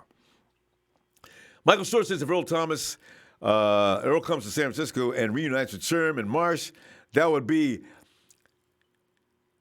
gefilte fish. Tilapia fish. Trey, and I know Trey eats tilapia fish. Why? Because he is one half of the TNT connection, hailing from VA, where they seem to have a little problem with the government. Oh, I love that intro. It's just Paul Bearer carrying that urn. Finally. My Undertaker is here. Finally, Brother Ronbo. How you doing, man? Dre, man, doing great, man. This is that anticipation part of the year. It's nothing but smiles. We didn't just lose a game. Oh, yeah. And we're looking at what's going on in Santa Clara. It's just exciting times. People are healing up. Finally. And you know what, Ronbo? It's been cute. It's been real cuddly. Shout out to my tag team partner. Almost forgot that. Shout out to DeAndre. Almost forgot that. Shout out to Razor. Almost forgot that. If you down with TNT, you gotta love this one. But Brother Ronbo. Yes. If you don't mind. An installment. And now, Friday night, it's time for Let Me Holler at You. Oh, yes. And I hope you're still on the line because I want you to make up for this. I need you to apologize right now, Brother James, for spreading this fake news. My goodness. You're good at it. You really are. I love you, buddy. You're a vet. But now we're going to have to, because it sounded like you were smoking some of that good stuff that you used to smoke, but we're gonna leave that. Earl Thomas is in his 20s, Ronbo. He's in his 20s. He's 29. He'll be 30. He won't even be 30 until May. May the 7th. He's 20. Oh, he's 31 going on 32. Like, what? You put 3 more years on that man? Like, really? My God! James, you gonna put 3 years on that man? Wait, really though? Like, I think my production people knew. I think my production knew about that too. They said, that's Exhibit A. But you know what? You know what happened when TNT take you to court? Oh. You know what happened when TNT take you to court? That's Exhibit A. Uh-oh. Now let's get to Exhibit B. Oh. You wanted Landon Collins and Tyrann Mathieu. Neither one of the two is really good at single high safety. You got 2 box safety guys that are decent. Mathieu can't stick nowhere. 2 teams is like, we like you, but Landon Collins, I don't know what's up with that. But here's the funny thing: you say Earl, he's broken on a broke leg. That he's broken twice. Broke leg. He's hobbling, and we're gonna get into the leadership. But let's get into some real talk, Ronbo. Can we do that real quick? I guess we already have. Let's get into some numbers. Because men lie. I've got the chart up. Men lie. Women lie. Numbers don't lie. He's 29. He's 29. He won't be 30 until May. May 7th. May 7th to be exact. He was born in 1989. Earl Thomas played 4 games last year, Ronbo. He had more interceptions than both Landon Collins and Tyrann Mathieu last year. and I'm our sorry. entire team. In for that 4 matter. games. In 4 games, I know. he had more than both of the guys. James, come on, bro. Come on, bro. Come on. The leadership. Let's get to that real quick, and then we'll move fast. The leadership. I want Earl Thomas in my film room. That's where I want him. I want him with my young. Richard won enough last year. Having Richard in the film room wasn't enough. We need a guy from the safety position that's going to be a coach on the field that knows where everybody's supposed to be and why they there. I don't care. Yes, we need to get an insurance policy. We need to draft another guy. We got a couple of young safeties that's not quite ready. You see what I mean? We do. But we and Earl might not make it through the whole season. You know, he might give us 10, 12 games. That's fine. I need him in my locker room, Ronbo. I need that foresight. I need that coach on the field. This man had 3 interceptions in 4 games, more than we had all season as a team, and more than the 2 guys that James wanted to get.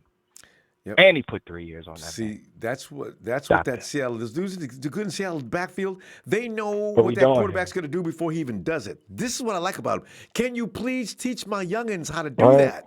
Yes. All right. Like, come on, man. But we love James, though. We love him. No, I love James, but he was wrong for that, though. He was wrong for putting that much time on that man. But let's move on to the. And I gotta blame me. You can blame me for that too, because I should have looked into that. But but you know what? When you don't want a player to come to your team, you'll say anything about him. You'll say anything. I knew he was only 29. The man is a baller. Yes, he's hurt. That's why he's gonna come at a premium price. It's not gonna be that much. Dallas can't afford him. They got to pay Zeke. They got to pay the quarterback. And the Rams they got to pay Amari Cooper. Yeah. They got to pay Amari Cooper. He's coming here for $10 million. We can afford it. We got $60 million. Stop being cheap. And we need to bring in players with experience, man. We got too many young guys out there stinking at I don't even want to cuss, but stinking at the funk up. You get Earl at 10, you got a bargain, actually. That's a good deal. Come on, That's man. a good deal. You get Earl at 10. Earl want 10. That's all he wants, 10 for 2. Give me 10 for 2, Rombo. We can't spare that. If John didn't do it, Sign me up today. I'd get him in a headlock and not let go. 2? Just as many pitches we had. John, give that man 3 years, man. Come on now. Man, they got to stop this, man. We need somebody out there that know what they're doing. We've even seen a whole season of young guys out there. We're too young. That's the problem, Ronbo. We too young. At every position. You give me 3 vets on defense. Give me 3. Give me Earl. Give me Richard. And give me a vet linebacker. Somebody that can kind of corral the young guys. And I'm good on all 3 levels. Well, what's that dude out of Baltimore? Because you got Buck. Yeah. C.J. Mosley. Oh, you put him next to see what you do is you bring C.J. in for first and second down. Let him go off the field. Let Fred play 3. But on offense, there's so many good receivers in this draft, Ronbo. This is when you draft a receiver, Ronbo, in the last couple of years. Where was Mike Thomas drafted from the Saints in the second round? That second round. You can find gold in the second round. Especially this year, Trey. It's ridiculous. You will find it in the second round. Dude, we can get A.J. Brown from Ole Miss potentially. We could get a guy like Hakeem Butler, the 6'6" guy, because he's not going to be there in the third. He's not going to be there in the third. I think the Cardinals are going to pick that up in the I'm telling you, Ronbo. Brown get to the second round. And I mean guys that have the body and build to be a number 1 receiver. A guy like N'Keal Harry might slip to the beginning of the second round. We're talking about big body receivers. We're going to get our guy in the second, man. And then, look, this draft, and I'm going to be gone after this. This draft is so stacked with offensive linemen because it's so stacked with defensive linemen. You could get you a starting guard in the 3rd round. Like I told you, Michael Jordan from Ohio State. You got Lidstrom from Boston College. You got Dieter from Wisconsin. It's so many guards that we can get in the 3rd round, Ronbo, that's how the draft got to go. Pass rush, wide receiver, guard. And those are 3 impact players that'll start for us, or at least play a lot of minutes because the receiver might not start. Oh, God. Trey, you got it all figured out, man. I like your scheme. Nah, man. It's early in the offseason, Ronbo. We just wanted to bring a little heat. It's early in the offseason. DK Metcalf, shout out to the chat, man. DK Metcalf, another number 1 big body. Debo, you can get Debo in the second round. Come on, man. That's an Anquan Bolden clone. I agree, but DK is Ronbo. Oh, man. That dude's arms just keep going up. If your mouth is not watering, for the type of number 1 receivers we could get in the second round, then you don't know what this draft is about, and I need you to get help. Ronbo, we appreciate you. Everything that you and the staff do, We ain't gonna do it long. My brother James, you wrong, but I love you. And this is what family do. We bring each other together. We corral. If I said something wrong, let me know. But last time I checked, that man 29 years old. Last time I checked, that man had 3 picks. Those other 2 guys you wanted had 2. And so did we as a team. We need them. This defense was designed around Earl Thomas. Let's say that again. This defense was designed around Earl Thomas. If he can't do nothing but tell our players where to go, that would be of huge importance. I just want to go in there and school the youngins, and in 2 or 3 That's years. the only way I'm comfortable with keeping Robert Saleh, Ronbo, because you know I want him fired. But we ain't gonna get into that. I'm telling you, don't pick my boy Bobby Saleh. Oh no! You see what I'm saying? like they need to sign him for Robert Saleh. Like I want Earl coaching. I'm stopping. All right. Him and Rich just take over the coaching. Trey, yeah, because they got it. Trey. They probably know the defense better than Robert do. Trey, I'm gonna see you Sunday. We could do this all day, but I know you know what I'm saying. We gotta let somebody else talk. We can do this all day, man. Yes, sir. Trey, you're hilarious, man. Man. 29. Appreciate you. Okay, sir. so we got that covered, straightened out. So okay, we got that covered, man. I couldn't let that be out there tonight. That was just.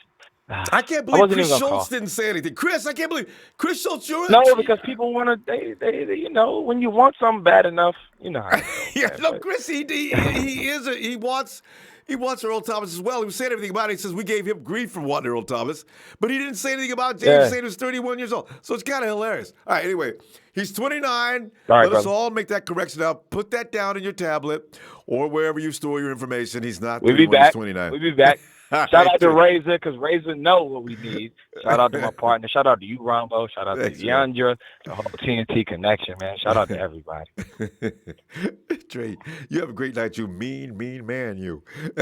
Oh, man, don't do me like that, man. You know it's that time of year, baby. Let's go. All right, Trey. I love you, fam. I'll see you later. All right, love you too, man. Trey from VA, and boy, he came in here and spilled. Now James got to now James is not going to give up though. I know James, and he's going to probably go back and re-prepare his case, and I'm sure he'll be back Sunday to add more to his argument as to why Earl Thomas should not be wearing a 49er uniform anytime in the near future. But now that he's 29, I am so hardcore hoping he gets to San Francisco. I didn't know he's 29. I just didn't even think about how old he was. Let me go. Hey, Corey McGlinty, aloha from Carson, Cali. Ronbo Rams fans here suck. They should be. If they would have stopped faking and pretending, Corey, they deserve all that pain and suffering they can get. Good on them. Corey, my brother. And Warner Deleu, when you speak Deleu, when you speak French, you got to do lips taps. Anyway, he says, what's up? Atlanta Empire, shout out from your Washington State fans. Hey, Warner! You and Kenny. This is Niners, baby, all day. Or is it Niners all day? Mike Rodriguez. He says, what's up? Just saying hello from La Cruces, New Mexico. Yeah. And Derek Dawson says, get ET to solidify the secondary. I'll keep AC to learn from ET. And that's what I'm thinking too. AC's got like 3 dogs in him. I want to see them dogs get loose. As soon as he stops, like some people saying he might be distracted. He might be doing other things. He should be focusing more on his technique and stuff like that right now. All season to have a lot of good time. But AC is a dog. That's a dog. I do think he could be developed. And, also Warner says, we don't need a B about this. Get Earl Thomas and maybe Anthony Barr or another edge. And in the draft, just Bosa and someone like Greedy Williams, barring no injuries. See, suddenly, and Greedy Williams. You see, if you do things to fix up that pass rush, then you're Greedy Williams. And even your wide receivers, all that stuff now comes into the mix. You can go and get what you could really, really see what you got if you get him in the draft, you know. The Niners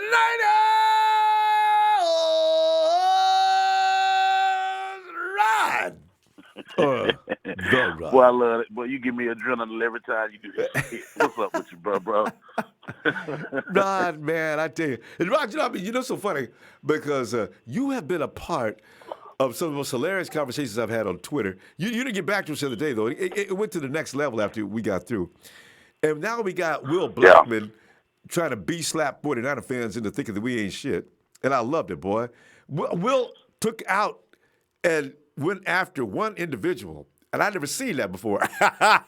Man, you got a second-year coach in Kyle Shanahan who's just getting things together. You got a franchise quarterback coming back.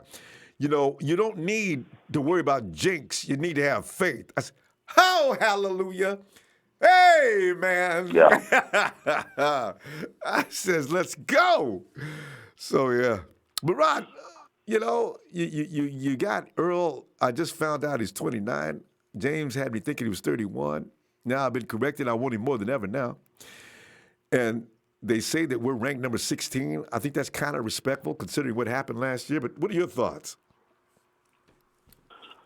Well, to be honest with you, I made a comment, I think, right before the start of this season that I think they're missing a couple of things on that DB side. Jaquiski Tart, I think he's really a free safety that just has tackling ability, who can, you know what I'm saying, really, really knock the hell out of a person. I think he's the guy that Earl Thomas could be a good teacher for going down the line. As far as the strong safety position, boy, yeah, man, I think we need to continue to try to build that strong safety thing. I'm like you, I do like the. Who was the guy that we had this year that showed a lot of promise at the end of the season? Give me the check. Oh, the kid with the hair. You talked about him last show. Marcel Harris. Yes, Marcel Harris. Yeah, that's him. I think Marcel Harris could be somebody in the future as well. I just feel like, you know, we got players right now. Now it's just all about developing them. Because Rod, I'll say anytime you got a again, football man, player that starts fights, he got that dog in him. You know, because usually most guys will hit the brake before they run over to somebody's sideline, dragging a dude across the field and whooping his ass. But Marcel stayed right on him, boy. He was like a bulldog. They had to pull him off of him, and then that's when everything went crazy. I said, sign him up, damn it. That's what I'm talking about. You ain't scared of nobody. I like that. We got to have a little bit of foolishness, just a little bit. I tell you, woo. But go ahead. But again, man, I agree 100% with my boy Trey, man. I feel like Earl Thomas' 3-year contract, it can't hurt us at all. No. And you know, another caller called earlier and reiterated the point that I made to you a couple weeks ago as well. Kyle Shanahan and John Lynch are very, very good at throwing tricks out their bag. That's like nobody saw McGlinchey. Nobody saw that. Nobody had them on their board last year. It's a possibility, man. Them guys might go after their future replacement for Joe Staley. I'm just telling y'all now. Jonah. Don't be surprised if it happens. I know. Yes. You because got there's to a part win of me that really, trenches. really thinks that, think about it like this, man. Okay, we all know how bad we need an edge rusher. We all know that. Man, John Lynch and Kyle Shanahan, that's going to be the first thing I think they're going to go after as far as free agency goes. I even see us possibly going after that wide receiver as well, even if it's not AB. You know, the word is, you remember I said 2 years ago that I thought we should have tried to go after this guy. But, you know, the talk is that the Arizona Cardinals could possibly try to go after A.J. Green. Well, hell, how come we can't go after A.J. Green?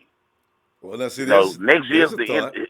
How old is A.J. now? Yeah, you know, his A.J., you know, he got drafted the same year as Julio. So he can't be over 30. He might be 29. Yeah. So, I mean, you know, his contract is up after next year. So, and they might want to work out a deal now before it expires. Cincinnati will try to get rid of him. Yeah. Exactly. That's the point I'm going at. So, I mean, it's just, who knows, man? I think this is going to be one of the most exciting off seasons in Niner history, man. I really do. I'll tell you. And for those who think the 49ers can continue to go down the same path they've been going down since 2015, and they love to argue. Those people think the 49ers are failures now and they will be a failure for the next 50 years, and you people are delusional, and I'm talking reality, and I'm talking, give me a break. No team stays bad. Yeah. Look at the Browns, So I've had enough of that talk. But this makes sense. And also, when you look at Lynch and Shannon, you can tell these guys are not losers. They're gonna do everything they can to make changes, and we're seeing it already. So I agree 100%. But last point, as far as that Sam linebacker position goes, yeah, I can't be mad, man, if we go after Josh Allen. I can't. He'd be awesome at that spot, wouldn't he? Yeah. Oh man, that's honestly my hope. My hope is that we go after him. Nothing personal against Nick Bosa. I think that it's a possibility that he could have a good career, but I'm just not real big at picking guys that missed their entire last season in college before they go to the pros. Rod, but I have a problem with that. But your first, if they get who they want for the edge, then Joshua Allen is in the mix immediately because they need not worry. They're going to try him. They try him at the edge, and they try him at the Sam, and they'd see whichever one he's best at because they can afford to do that. Yeah. So I mean, he could play both. He could play both. Yeah, he think could. About it. I mean, whichever one's the best. It's all about the packages. Because if you pick up DeMarcus Lawrence by some man. Exactly. Because it might. So many packages nowadays. You could. Oh, I'm putting him. Oh, there's so many ways you can package him up to make it incredibly difficult for the quarterback.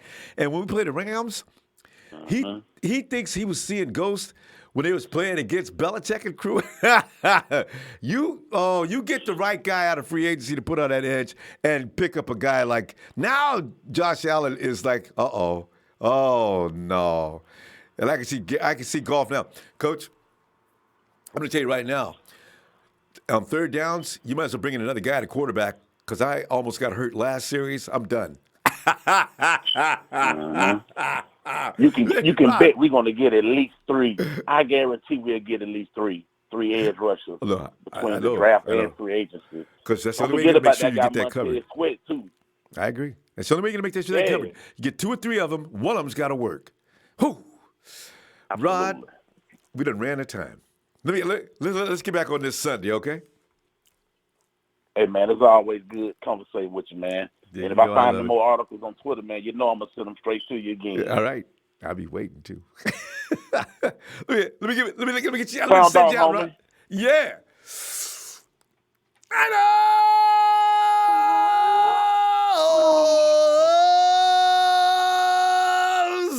Right. Yeah. Sound off, baby. Yeah. Y'all have a good one. Shout out to the 49er Empire. Fuck that name, 49er Nation. We don't know it. I know. I got to keep telling people. Ronbo. Ooh. Good night, Rod. Oh, man. And we go back to the Garden State of New Jersey, where Mel may be down. He's down south, I think. Mel. Ronbo, what it is, man? Hey, yes, sir. I'm down in Tampa. That's right. I just realized you're down in Florida. Tampa. You know, I like to trot the globe a little bit when I can. You know, so I'm always coming to you live from somewhere else. I know. We always enjoy that, Mel. Yeah, you repping my Niners everywhere I go too. You already know. Tell you, we gotta find a way for you to hook up with. I saw a man down there that. What is it? In Florida? Tell you what, I'll get his name in a minute. Anyway, I've been meaning for y'all to meet each other since you're always down in that Florida area. Mike. It is Mike. That's right. Okay. You and Mike would be hilarious, man. Yeah, we definitely got to link up. Yeah, we got to link up for real. And I have some of the saddest news that I literally never thought I would say on this show. I love this show, man. I love you, Ronbo. Thank you so much. I love your platform. I love my Niner sisters and brothers. Definitely. And the voice, aside from yours, that I love the most on this show, today is the first day ever in my entire fanhood of listening to this show, the first time I ever disagreed with something that he said. And shout out to my brother James, man. I don't know if you're You still knew he listening. was getting ready. Did you know that? Yeah, and that's Did my you know bro. Earl was Like, that's the 29? big bro. Like, yes. I didn't even Yeah, I pay knew that Earl no was attention. 29. I thought James was already. James was saying with such Yeah, confidence. I thought he was right. right, All of a sudden, I got right. Yeah, showed his age. nah. This is my thing. Even if he was a year or even 2 years older than what he really is, my thing is there's no way you can justify supporting us picking up Richard Sherman and then denying that we should pick up Earl Thomas. It's literally the same thing. Earl's a year younger than Rich, as a matter of fact. But Yeah. Sherman was coming off an injury just like Earl was. There's no difference off the same team. You know what I Ooh. mean? And Mel, you're the guy to ask this question too about breaking bones. I said soft tissue is one that doesn't function properly sometimes without the right therapy and everything, but bone tissue right. usually bends back and is fine, and a lot of times stronger than it was before it broke. Am I right on that? Yes. Yeah, you're absolutely right. What happens sometimes with breaks, though, in this type of situation, is you'll break your bone, and where the break was is a lot stronger. Yeah. So it could, other parts may appear weaker or something. So, but as long as you go through the correct rehabilitation, man, you'll be all right. And physical therapy, you'll be all right. So I'd have to really look this up because I don't want to speak on something unintelligently, meaning I don't want to say something and not know all the factors. So I don't know exactly, I don't know about Earl Thomas's injury specifically. So I don't know the exact parts of his bones that were broken or what he went through before that. But I'm saying this strictly as, even if, forget the age differential, what Earl Thomas provides is it exponentially increases our chances. It automatically just gets crazy. Think of our safeties that we had last year going into last off season, and we were all excited about him. You know who my boy is, man. Kwaski is my guy. I love Kwaski. AC is a freaking animal, and even with those guys right there, with the safeties that we had last year, we were comfortable enough to let E. Reed go, which I thought that was a bad move. We should have kept Eric Reed. But with the safeties we had, our team felt like, look, man, we can just let Reed go despite who he was. And Reed could play in the system that we run now and excel. And he could play several positions. Like they had to do playing linebacker at one point. So, you know what I mean? So we were comfortable in the guys that we had. But this past season, we saw that youth, and you could be youthful and vibrant, and you could be, all of these things. None of that trumps experience, man. And Earl Thomas, do you know what Earl Thomas would do? And bringing him in, especially off an injury and everything, he doesn't have to be a 3-down safety. Yes. Right. Just the knowledge that he's going to give us in the film room. Our guys are going to see what he sees. He's going to teach them to see what he sees. Ooh. Right. So even in situations, let's say he doesn't complete a season, which I don't think that's going to happen 3 years in a row. I just don't see that. Especially now how hungry he is. You know how hungry he is? This dude gave the finger as he's getting carted off the field. Right after he can't wait. That whole calling out to the Cowboys, right? And that whole calling out to the Cowboys and everything. Jason Garrett, I think that was more of a political move, basically to say, man, F you, Seattle. You know what I mean? I think that was more of that than it was actual interest in the Cowboys. But yeah, just having Earl Thomas, if something happens to him, we have Jaquaski Tart and Adrian Colbert, two guys that our staff could get it done. But you have them, and now you have them being coached up by Earl Thomas all year. And there's a big difference between being coached up verbally or in the film room and being coached up by a guy who walks the talk, who goes out there and shows you what he means at a high level. You get it. It's a certain way that you get it very differently. Absolutely, because he's So going to see it I when I you think screw up. He's going to be able to. Whoa, whoa, whoa, whoa, whoa, whoa, whoa! Right there, right there. That's what I'm right, talking right, about. You got that going right, on, you know. So yeah. right. And Uh, do you see how great we increased with Richard Sherman? Do you see. understand Richard Sherman's a lot of his success Mm-hmm. in Seattle was because Mm-hmm. he had Earl Thomas behind him? It's certain Exactly. gambles that you're able to take. I played cornerback. So Mm-hmm. there was a big difference when I was a lockdown corner too. Like I Mm. like to be up in your face. That's before Yeah. it was, can't touch them after 5, but still. But Mm. there was a big difference. I played on a few different teams and from high school to college. There's a big Mm. difference when you're a cornerback out there just straight up on an island by yourself. Even if you're a lockdown corner, there's a difference between that and being able to take a risk because all right, even if worst case scenario, I miss this dude behind me is going to make the play. That's Richard Sherman will have that's that the again. point. And And now you give your right, cornerback and license to go ahead and do. He becomes all of a sudden he becomes a rover more than right, he is just a corner. right, Exactly. I know. exactly. And we play the team that they hate 2 times a year. These dudes are going to be getting up 2 times a year with something to Ooh. prove, and they have their buddies that went through that with them. There's nothing like somebody that can relate to what you're going through, and it's almost eerie how crazy and similar Richard Sherman's situation with the Seahawks is to Earl Thomas's. Almost crazy, like what they've done for the Seahawks, and then for the Seahawks to basically turn their backs. Then they got to see them twice a year, and just beating them twice a year isn't going to be enough for Earl Thomas and Richard Sherman. You know why? Because Well, now they want to add to their legacy. They want to go through them on their way to the legacy. they get So that Super not Bowl only that they couldn't get in right, so Seattle. not only do Oh, we you want to know. pound these guys, but now we want to win with our new team and show that the Legion of Boom. First of all, we were the central figures of the Legion of Boom, number one, and number two, we could go somewhere and do it again. Mm-hmm. Mm-hmm. So you guys letting us go was the mistake because it wasn't your greatness. It wasn't the greatness of your coaching. It wasn't any of that. It was us.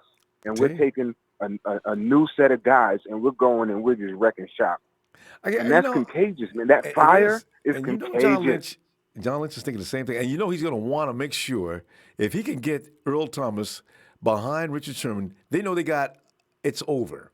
All you got to do is have somebody come Yep. out of the side, and now you can train kids for the next 2 or 3 years. Wow. Yep. And like Richard, and Earl's going to Yep. say the same thing as Richard did. Rich says, yeah, I've been around now long enough that I can look at the quarterback's eyes and see what he's going to do next. You know Earl Thomas has got that same Yep. skill set, don't you? See, that's... Exactly. Oh, man. Peanut butter and jelly, man. A jelly sandwich is good. And you A know how peanut much I butter like sandwich peanut is butter and good. jelly, Mel? My God, man. Right. So they're good by themselves. You ever had just jelly on bread? It's pretty good. But Just peanut butter on there, sandwich too. is pretty good. But put them Oh, together, it's yes. delicious, man. Heaven. It's, Don't forget it to just put a banana in there, too. So let's go ahead. We go get one more there, word. too. It makes both of them better. Word. And Anyway. offensively, I think we're both offensively and defensively. I think we're just a couple players away. Oh, Difference I makers. guarantee it. The team is not as broken Yeah. as bad. This team needs to be healthy, number one. After that, Mm-hmm. people can start crying about how terrible they are. But if this team is ever healthy, that conversation stops quick. Mel, That's a you ready? problem. Yep. Mel, I'm gonna look for you Sunday, man. All right? All right, my bro. Oh, man, it's good stuff. All right. All right, Yeah, I'll be Mel. back in Jersey Sunday, so I'll talk to No, you okay, then. cool. All right. All right, All right, my Mel. brother. Have a good night, man. Thanks, Bang, Mel. bang, Niner gang all day. Hey, you too. There's Mel. And AJ85. Thanks, AJ. Let's go back. Let us see. Big homie and them. It's funny when I read that because my sister used to use that term. Whenever she talked about somebody, she said, in them. And I said, Camilla, what is in them? But Big Homie in them says, Ronbo! Samuel Honorable said, 49ers need to stay healthy, especially Jimmy G, if they're going to be a threat in the West. See, that's why when people start talking smack about how bad the 49ers is, I said, do you realize the 49ers play with no offense this year? I mean, come on, man. Your best running back came up with 800-something yards and he had a bad leg. What if he was healthy? What if he had Jerick McKinnon next to him? What if he had Jimmy G lighting up receivers all over the field and just driving defenses nuts? These things matter. You can't call the team garbage if the frontline troops aren't there. That's just not right. Well, Kyle Shanahan needs to. What if he had his guys? Anyway, let me not get mad about that. Johnny 908 says, Nasser Adderley says we should draft him in the second round, but I have a feeling he's going first round. Nasser Adderley. I got to look him up. Adderley's an offensive lineman, isn't he? It seems like that name rings a bell. AJ says, also known as Big Al. Thanks, Big Al. Edgar Castro says, hope when can get a Bosa and trade back into the first and get a Sam like Trey Lamar. See, I love that you share these names. I don't know these people, but I'm checking them out as fast as I can on a daily basis. So, yeah, Trey Lamar. All right, Sam. Is that, how do you pronounce B-E-U? Beyonce? Anyway, B. Brown. B-E-U-N-C-O. He says, we need to get Clowney if they don't tag him, or swap first with Jags, plus Clowney and maybe a player or additional pick. Oh, man. Can you imagine? You go ahead and you pick up Jalen Ramsey somehow with the Jags. You also sign Earl, and then you sit back and laugh. Hey, Rams, let's play. Hey, Linwood Collins. He says, cheers to 49er Empire, the future in Ronbo sports for keeping us energized and informed. During the off-season transition period, going to hold my favorite number one draft pick to myself until after we feast on free agents. This guy, thanks, Linwood, thanks for the contribution. Which is probably a good idea. You know, because people, we do this every year too, Linwood. You expose your first-round draft pick, and people start to tell you about why their draft pick is better than yours. It's fun, but it can get out of hand sometimes. Last year, I had to beg people to stop fighting. We have a capacity to get into them fights anyway, as I'm currently trying to get guys to stop fighting on chat. But it gets to another level, if you can imagine, when people start disagreeing with picks. It's hilarious, guys. We need to stop. Guys, we're not 3 or 4 years old and 5, okay? We can argue without getting so serious about it. Leroy Phillips Sr. says, speed is not everything. You have to do more. Speed is just a small part of any player's skill set. True. But, boy, speed is a huge advantage. Huge. Big Show says, are we trying to see like Big Show? See, me and Big Show don't agree on, we agree on something every now and then.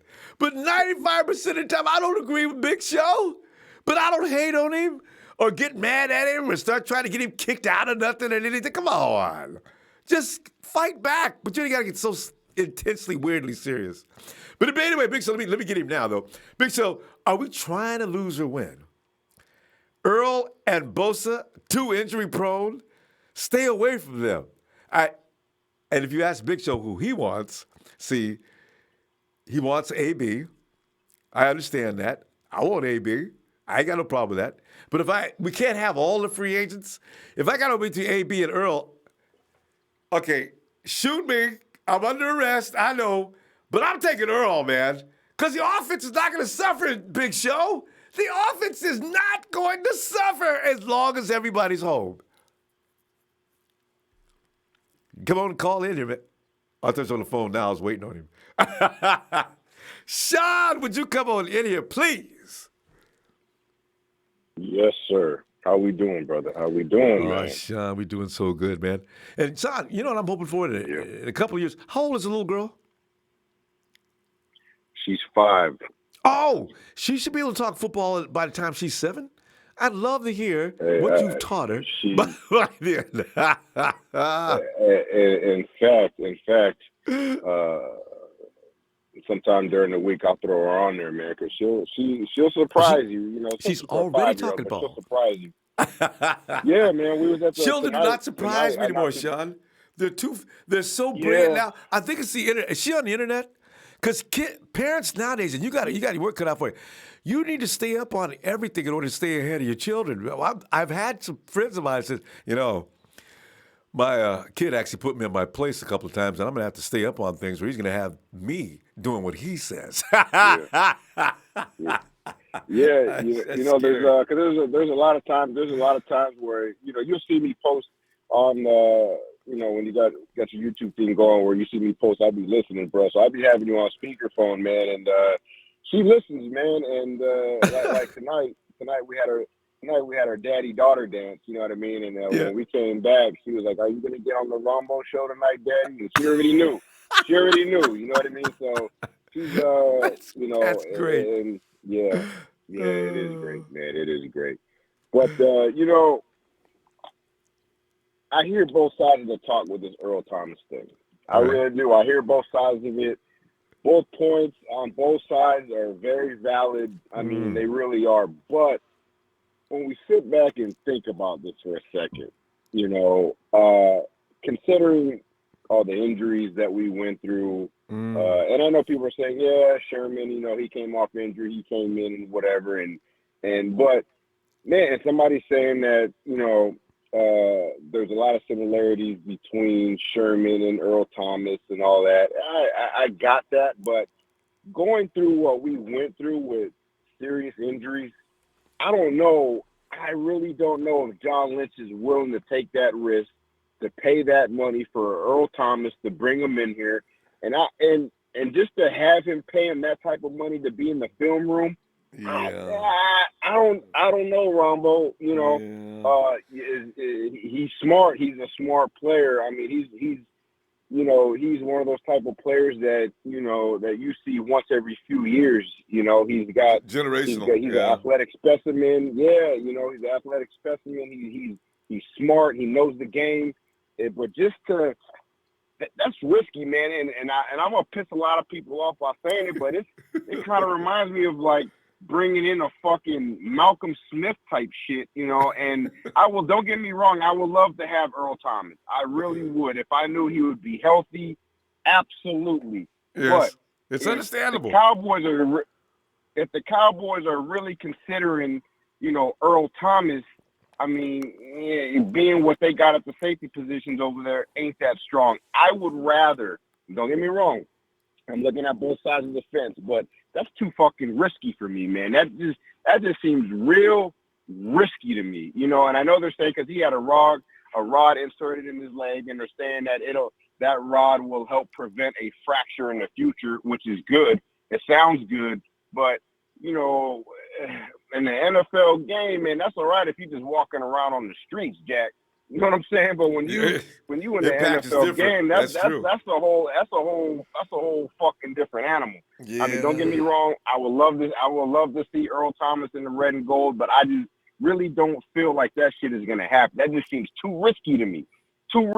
And I don't see John Lynch bringing in a guy who's willing to, when he's getting carted off the field, flipping off a sideline. Does it make sense to me? Especially when they're talking about, building the right way, looking for character, all that shit. And with that, and then moving on from that, we can forget about the AB talk, yo. That shit is gone. Forget about it. Nada.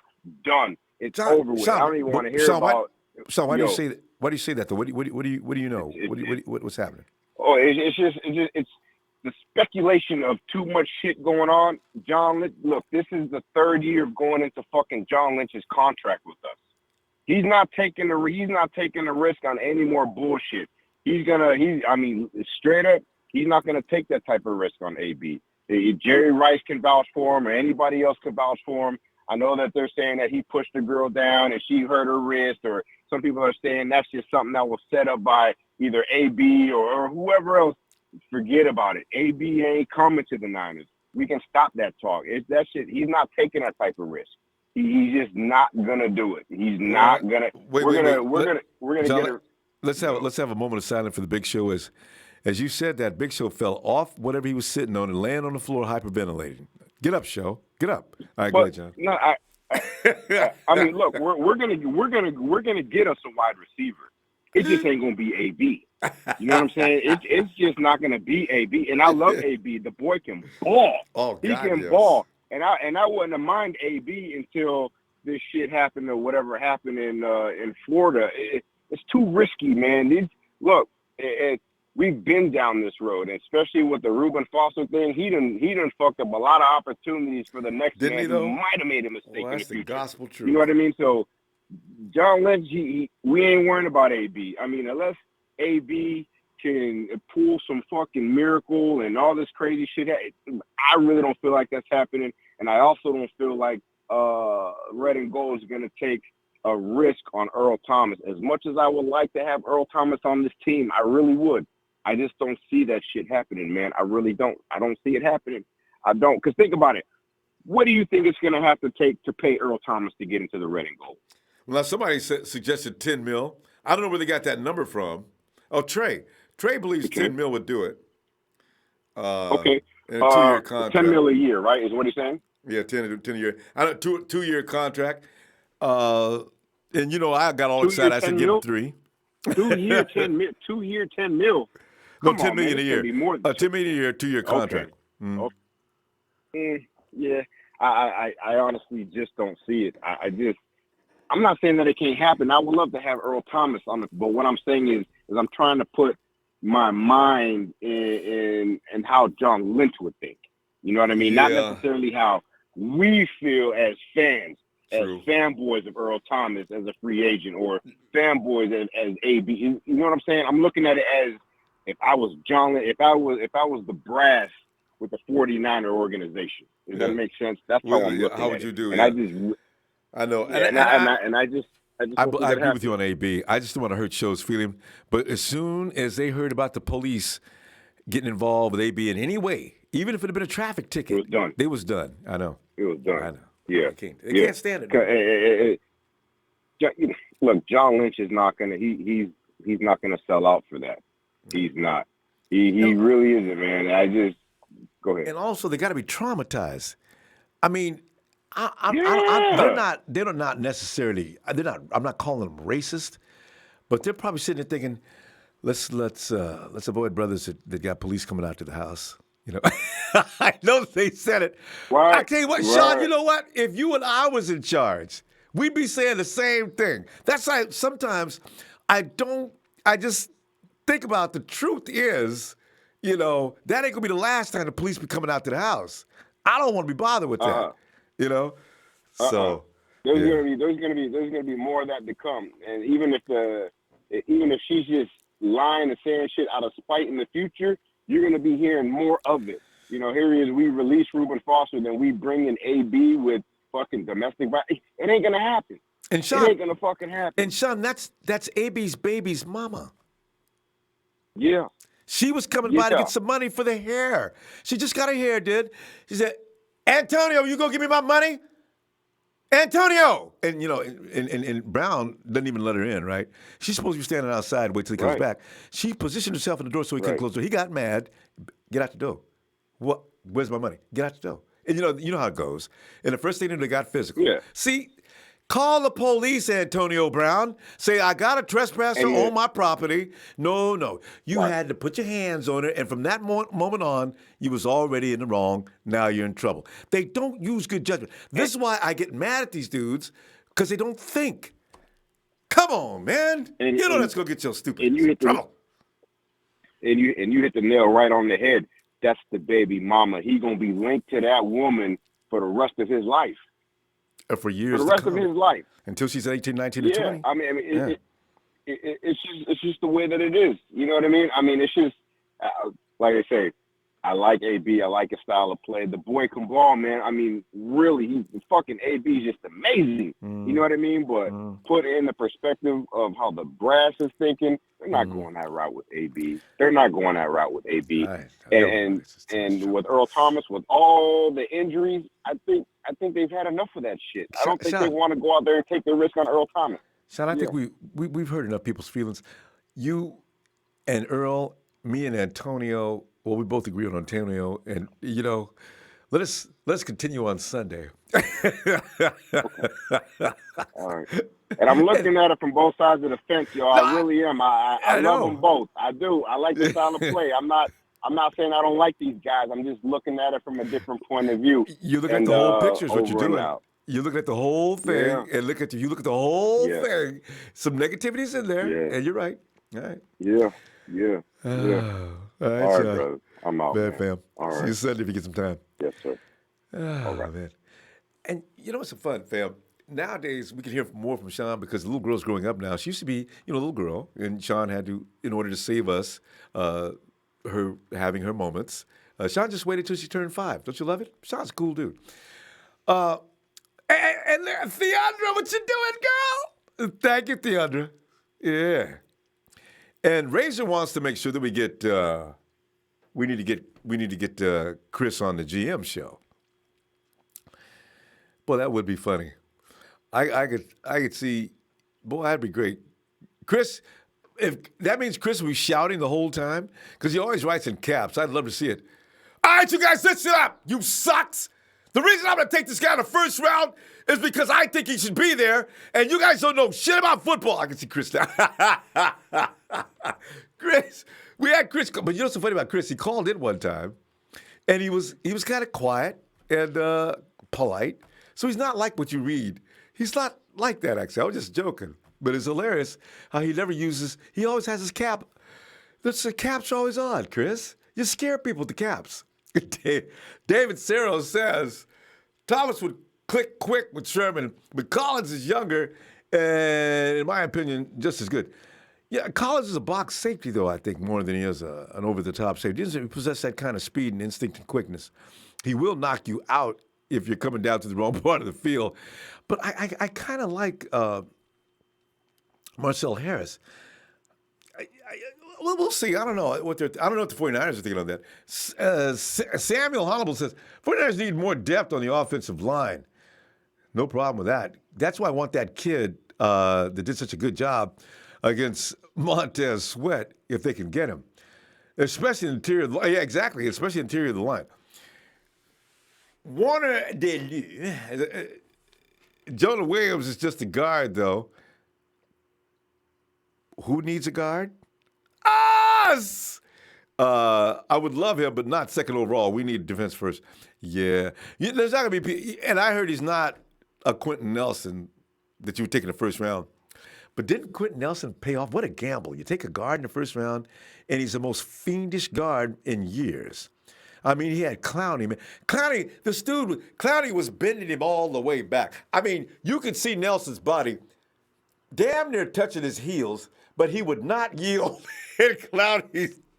And Nelson's like, and then you see the scene where Nelson's got Clowney down on the ground, and all you can see is Clowney's hand reaching up. Boy, if anything, Jadeveon Clowney, when he comes in for his contract from the Texans, Jadeveon, before you say a word, look up here on the film, please. Is that you? Where? Underneath Quentin Nelson. Why do you want to bring that up? Well, I just want you to know, if you're coming in and asking us for the farm, there's some reasons why we think that we have a better figure for you. See, if I was the guy negotiating, Dave would be all over my ass.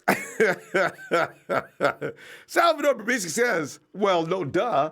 After they went back to the 4-3, 3-3-5, we'll stop the pass-happy NFL. Just wait on it, and you will see it more. Yeah, there's going to be a new development in defenses anyway, and that's going to come down the pike. If indeed Belichick, I'm surprised, hasn't developed something. Belichick has so many variations to everything he does. Whew, I hope Kyle learned from him and whole classes with your boy Robert Saleh, because he's got Bobby Saleh, because he's got the aptitude. I'm not sure what's going on there. Jorge Silos. He says, yo, Ronbo, this podcast stays popping without stopping. This guy like it. This podcast is popping without stopping. Holla at your boy, the real McCoy. Jorge, did you know you was a poet and didn't know it? Oops.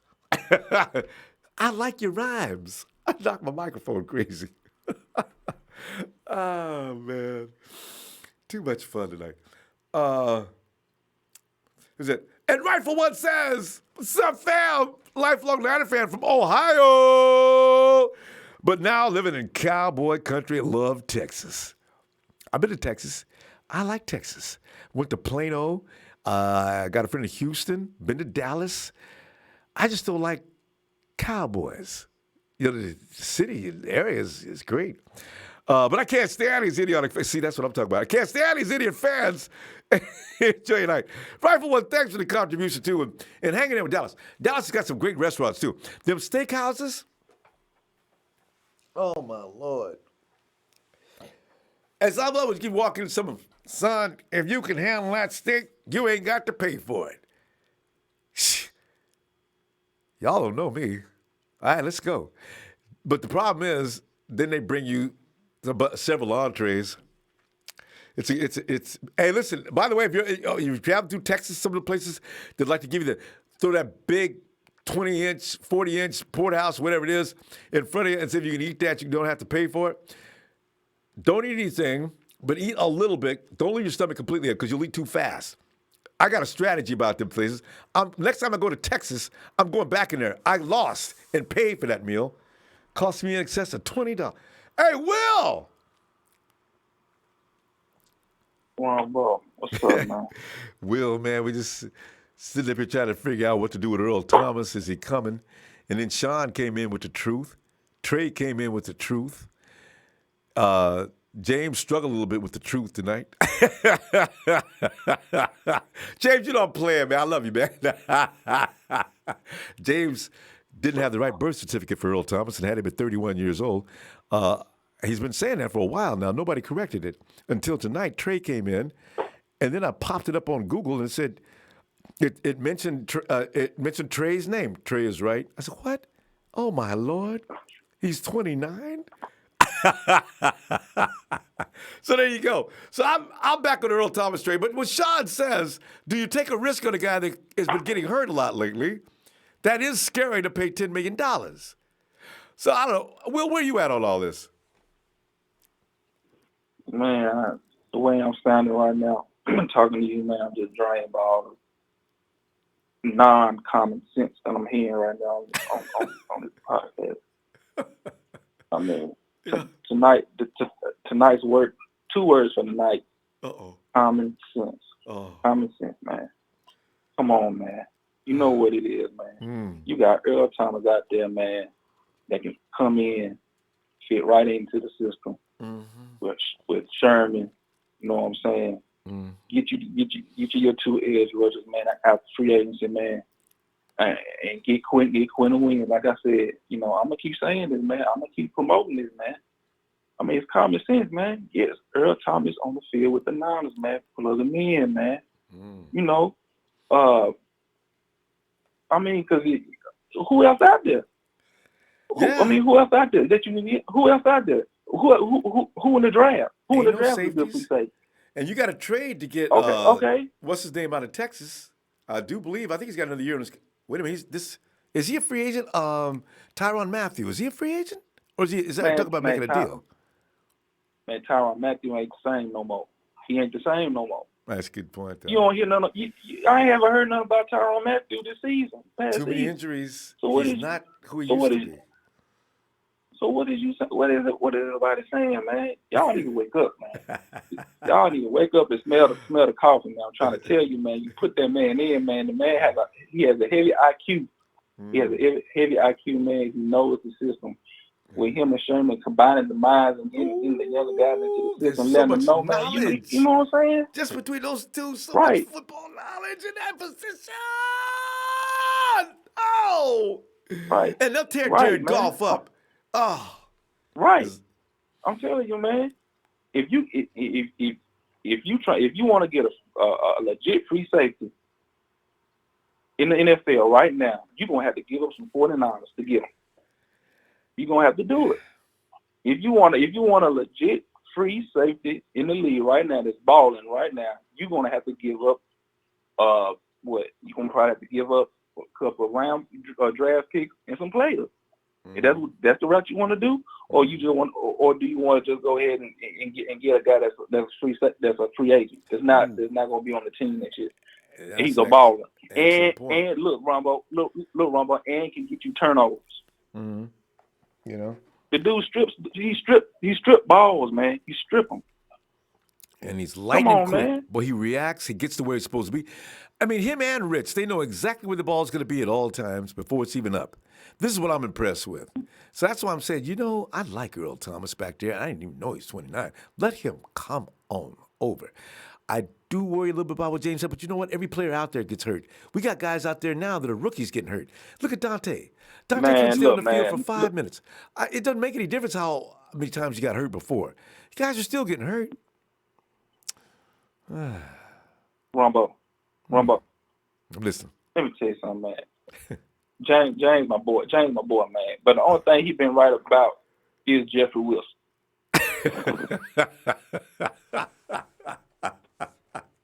That's cold. No, no disrespect. So I'm just being 100, man. I'm just being 100, man. I mean, James, you're a Niner fan, man. So I'm gonna rock with you if somebody come against you. But tonight, man, I gotta go against you, man. Go against you, man. Will, he was right about CJ though. Of course, everybody was right about CJ though. Except for actually, CJ had a large contingent of fans, but that's because they were sick of Hoyer more than they was happy about CJ. But yeah, but I'm telling you, man, they need to go ahead and sign Sherman, man. I mean, Earl Thomas can get him on here, man. It made all the sense in the world, man. It's like putting the final piece to a puzzle, and then in the linebacker position, I mean, get Corey. Man, look. Somebody mentioned something about Corey Little ain't no baller. Man, the dude probably had more turnovers on the Rams team than any other player on the Rams team. Man, the dude. See what we've been complaining about all season long. 49ers gonna get turnovers. 49ers gonna get turnovers. We ranked last in turnovers. Okay, well look, we Earl got Thomas? an opportunity right now. Yeah. We got Earl Thomas and Corey Little. Mm-hmm. Them two guys make plays. You see what Corey Little did in the Super Bowl? He was probably on the Rams in the Super Bowl that made turnovers. Mm-hmm. Come on, man. Don't be blind with right in your face. I'm telling you, man. Get Earl Thomas, man. That bone on this up, they're gonna be stronger. Because when you break the bone, it heals up and gets stronger. So, man, this for all that, man. And I'm telling you right now. And one more thing before I get off, we was all talking about Solid. Look, man. Look, I was against him too. But look, this is the year with John Lynch and Kyle Shanahan, year 3 of their contract. They can ball out there. I'm telling you, spend that dough. I'm telling you right now. We got to see some of that 49 we haven't seen 49 for a long time. Let's spend that money. If you spend that money, so year 3, half of the year, half of the 6-year contract. I tell They you. gonna ball out, man. I'm telling you right now. This is the year. And what? I really believe the front office is fruit clown, and they're going to do everything they can because you cannot have 2 embarrassing years. Not with the pedigree these 2 guys we're talking about have. You got a Hall of Famer and a guy whose family's pedigree is just huge. You ain't gonna be getting your ass kicked every year. I see the 49ers making a huge jump this year, but we got to stop. Right. Let me see you Sunday, okay? All right. Oh yeah. One more thing before I get off. Okay. Let y'all know. After all of what I just said, what Jay York said in that locker room when his brother died, he said that he ain't gonna leave till he get his brother a ring. Yeah. And I bet you it hit every coach, every front office person, every player in that locker room. So John Lynch and Kyle Shanahan, they finna get it right. Remember that now. Jay York said he ain't gonna leave till he get a ring for his brother. Hey, these boys finna ball out this year. And Will, when you think about what they did last season as far as the draft and free agency, Adam Peters, Martin Mayhew, them boys been doing this for a while. You put them together with Kyle Shanahan, if everybody thinks the same old thing every year, they're gonna be surprised this year. These are not losers. They had to start from scratch, but that's about to change. You can see it coming. All right, Will. See you Sunday. All right, man. Hey, Ronbo, I can't say what I want to say tonight because I'm at my mama's house. I just came in from out of town, so I'm at my mama's house. I'm glad that you respect your mama. Everybody should respect him. Yeah. Yeah, all I want, I'm just gonna end this off with here. DK Metcalf or AJ Brown and the Rams lost and they broke. I love when you say that. It's music to my ears. I will. You have a good night, fam.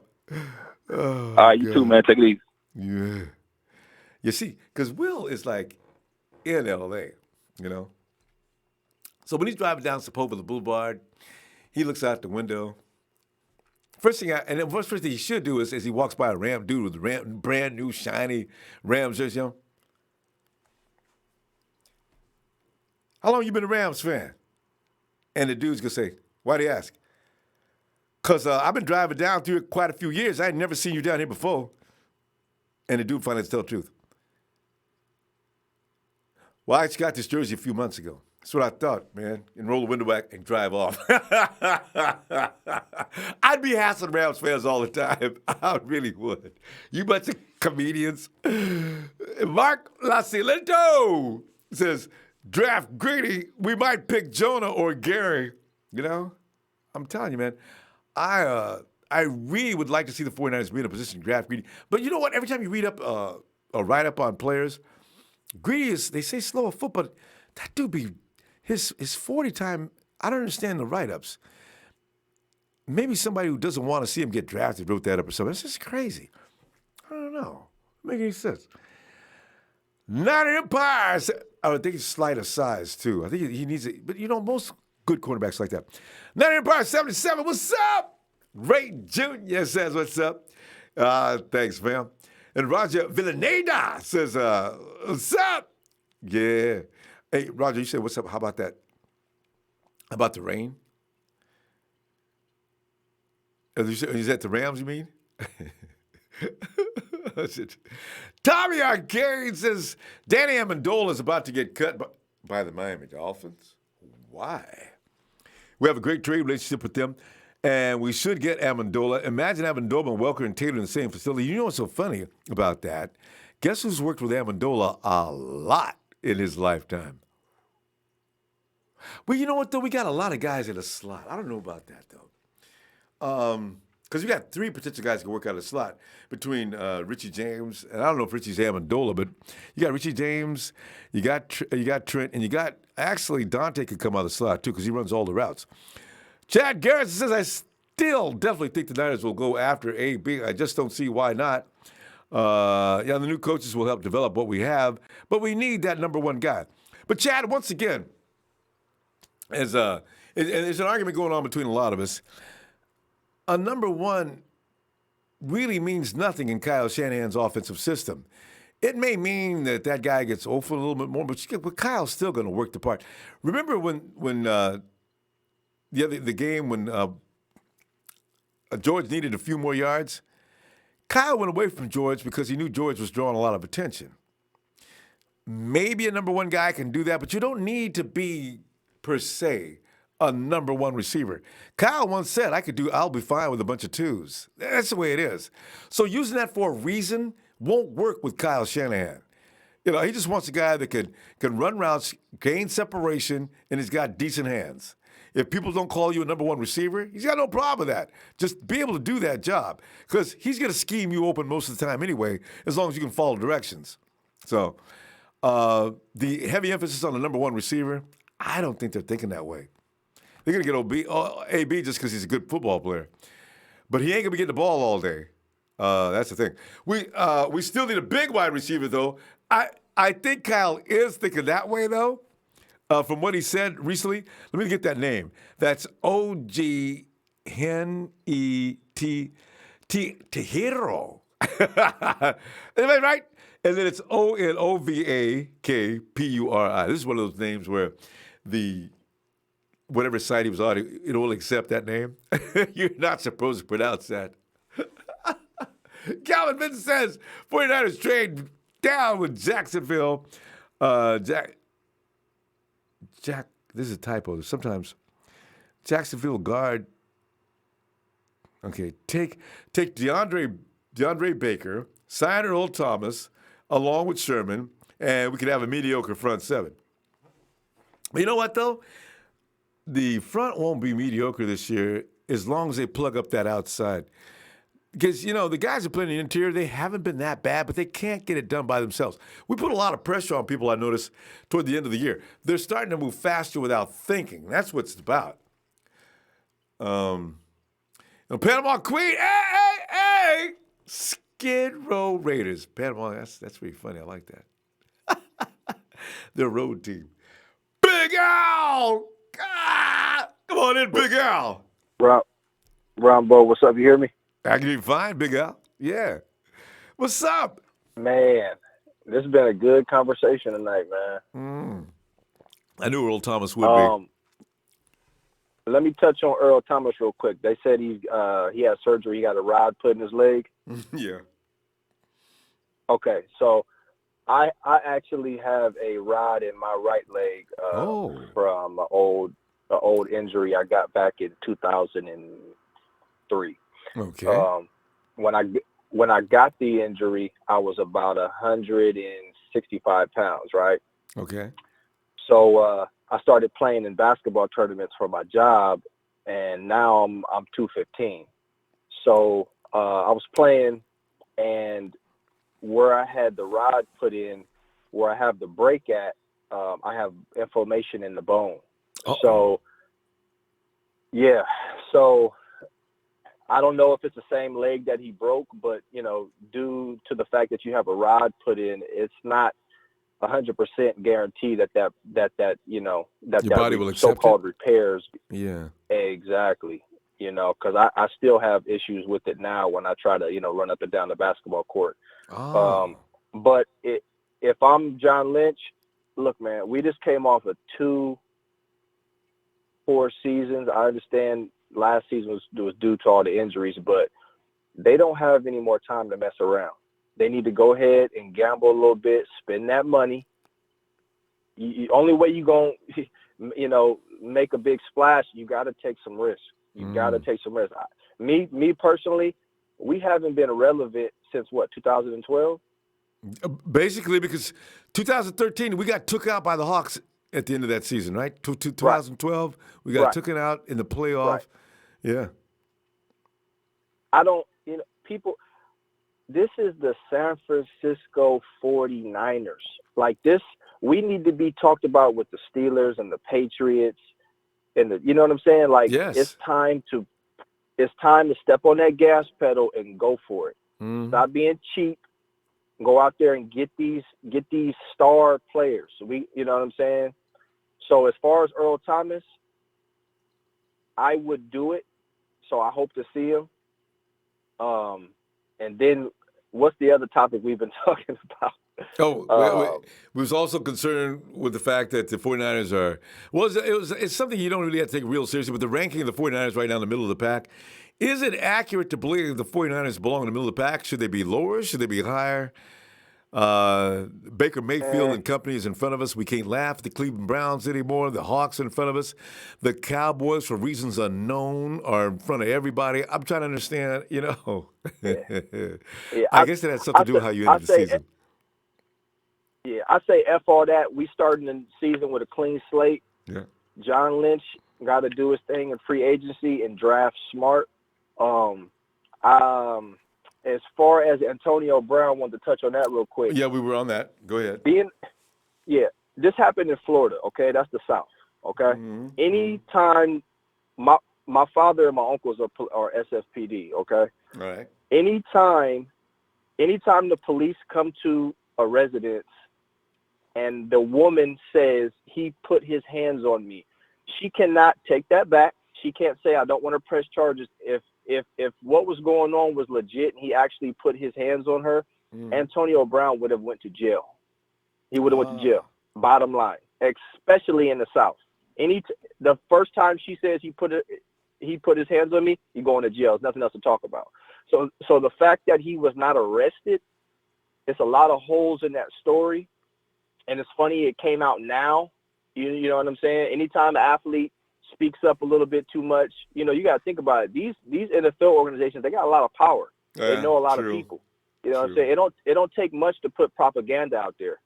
You got a guy who's damn near the best wide receiver, maybe the second best wide receiver in the NFL. You go get that guy. We up here talking about Super Bowl. Shit, we got to make the playoffs. You're not going to make the playoffs unless you got the players to do it. I'm tired of hearing that. I know we get, I know we are optimistic and we get enthusiastic and we get excited, but how in the hell are you going to go to the Super Bowl if you don't make it to the playoffs? Well, you have to win your division before you can even think about the Super Bowl. You know what I'm saying? So we got to beat out the Hawks and we got to dominate over the Rams. So the only way you going to do it, go get these guys. Go get AB. Go get Earl Thomas. Maybe Barr from Vikings. This shit got to get rolling. If you got enough money to do it. Because when you look at what the Hawks did, bring in one or two people. There are some teams. Hey, look at Green Bay down through the years. It's not always the Rams shot themselves in the foot because all those guys are leaving this year. If you can afford to sign these guys for any more than 1 year, but if you're trying to buy a championship or the playoffs in 1 year, that could prove you get rid of all your trade, you got no draft picks and things like that. You got to be careful with that too, though. You know what I mean? I agree. If you can bring in some talent, because there's some players on our team, like I look at Dante Pettis, and I think he's got a huge future. But you got to give him a minute. You don't want to wait too long. I agree. And McGlinchey was a good deal. So it's a balance. You don't want to go down a slippery slope of starting to buy championships because if you do that, because I can't wait to see what the Rams look like next year. I'm looking forward to that. And the Eagles, they slid down the trough. Trying to buy, but it worked for them. They bought that championship last year, but let's see what they look like from going forward. So right. And then somebody brought up Amendola. We don't need no more small, quick receivers. We got that. We got Goodwin. True. We got Trent Taylor. We got Ricky James. Is that his name? Yeah. Yeah. Even Garcon's not that big. We don't need that. And I don't even know they're going to keep Garcon or not. And, but yeah. Yeah. Yeah, and Pierre, he's out of here. They're not gonna. They already said they're not re-signing him. Did they? Because the thing is, Kyle was misquoted. Matt Maiocco told everybody, I didn't say that. It was misunderstood, and several sites ran with it and quoted me, and I didn't get that from Kyle. He did say something, but he didn't say exactly. So, but Kyle does that though. Oh. Kyle likes to tell you something that, like he said, Eric Armstead, we'd like to keep him. When you hear him say things like, we'd like to keep him, if I had to bet money, Al, it's up in the air. I'd say Eric is gone. Because the 49ers are looking at their options. They like to leave all their options open, as we've seen them do. And if they can move on, they can save $9 million if they let Eric go ahead. Because his production, it was interesting, but I don't know if it's something you could blow you away. He's a good football player, and they should trade him, if anything. But we'll see what happens. Yeah, I'm good with him going because he ain't been doing shit. I'm good with him going. And see if you can get rid of Solomon Thomas too. I'm sorry, And then I've been hearing some rumblings talking about maybe we can get the running back out of Stanford. I don't want no more Stanford products. No more. I agree. I like Bryce though, but I'm scared of it. And that wide receiver, Arcega, what's his last name? Anyway, I like him too if I can pick him up in the third round. And I understand he might be available, but our Stanford products are starting to worry me. So, except for Richard Sherman. We gotta. And I think one more thing. I think Solomon Thomas was kind of a sentimental thing for John Lynch. He had class with him and shit. We don't care about that, man. We want ballers on the team. I don't care if you had class with him and you clicked with him. No. Yeah, that's true. But he looked good at Stanford, though, Al. I don't know what happened to him in the pros. But anyway, Stanford. Grown men. That's what happened to him. I know. Not playing with children anymore. All right, Big Al. I'll see you Sunday if you get some time, all right? Have a good night, fam. All right, later. That's kind of unfortunate, Al. Akeem Ryan Jones, thanks, fam. He says Akeem Butler, Ronbo, force the conversation. No more slot machines. He might like Debo, but he probably thinks I got enough Debos or that type of thing. But he's probably looking for a big, well-coordinated guy. That's why I think the guy out of the Chargers, And there's a couple other guys that are already in play that are really fast. Because Kyle's going to want you to be fast. Kyle likes speed. If you can't run, no need to apply. But if you got that size, you can move, he's interested. Ah, man. Was it? Is that Myrna Gonzalez? He says Earl Thomas, D Ford, and Barr for sure. I agree. And Eddie Berry said, what up? What's up, Eddie? Alan Roper. Thanks, Alan. And Myrna Gonzalez goes on to say, good point. We got too many nice guys and character people. We need more dogs and savages. We got no nastiness or tenacity on defense. But we do. Did you see? I'm telling you, Marcel Harris, he's got one of them dudes who's going to be starting them fights. We haven't seen the last. If he plays, Harris gets a little carried away. I like that. I'd rather have to pull a dude back than get him to get up. You know what I'm saying? So I like Richard Sherman rushing on over there. Yeah, Richard said it held him too long for me. I had to go over there and get him. We got a dog on the field. We got one that's starting shit, and we got one that likes to end shit. So you know what? If we could get, boy, I wish she could bring some nasty out of, boy, could you imagine Buckner getting mad? It would take half the city to pull him off of somebody. Don't deny, what's up? Joseph L. Baby. What's up, fam? He said, yeah, DK Metcalf. I mean, I want to see a defender. Get off me. And you know what? Before you play with me, stop, man. You got to grow, okay?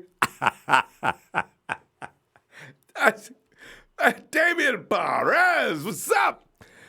And Jorge says, mark my words, with the new coaches coming in to win, our new players will show up and show out.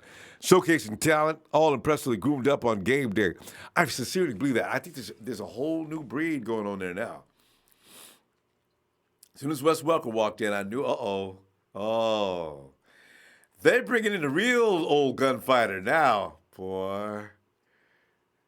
All right, we'll see. All right. Hey, Lee, come on in, man.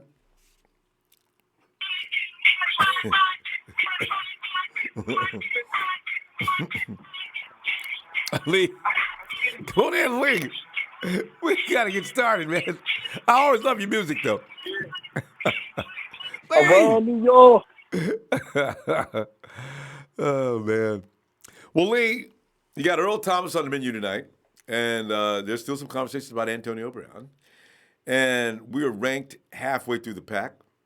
How high do you think that's going to get before we start the season?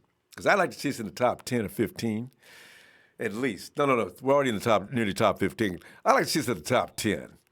Stop disrespecting the 49ers. I don't know what we got to do in preseason. I imagine it's going to change after the draft and also free agency anyway. But right now, what do you think? Lee? Did we lose Lee? Lee. Oh, hello. You there, Ronbo? Oh, there you are. Yeah, hey, Lee, we I'm had not that problem worried the other about day. Cutting in and out. Go ahead. Yeah, no, that was my fault. I accidentally muted my phone. I'm not worried about power rankings and where they think we're going to come. I just think we have to be aggressive. I think I said a while back, just be aggressive in free agency, go after those top-tier players, go after the Earl Thomases or the Trey Flowers. Last year we went after some guys, we got Sherman, but he's getting older, and then the other two we went after, obviously McKinnon got injured, and Richburg, he didn't have a great year, but he apparently had injuries, and he's had injuries, the last couple of years. So I just want to go after those top guys. Earl Thomas, I think he would add huge value to our team. To me, that's the second weakest position in our defense, Ronbo, in terms of talent. It's free safety. Yeah. People talk about our corners having trouble with one single high safety over the top. In this scheme, that's a crucial position. And we had Exum playing there. We had Colbert, and none of them had good years. Exum was all right, considering where he was in the depth chart. I like but him. Still, we need.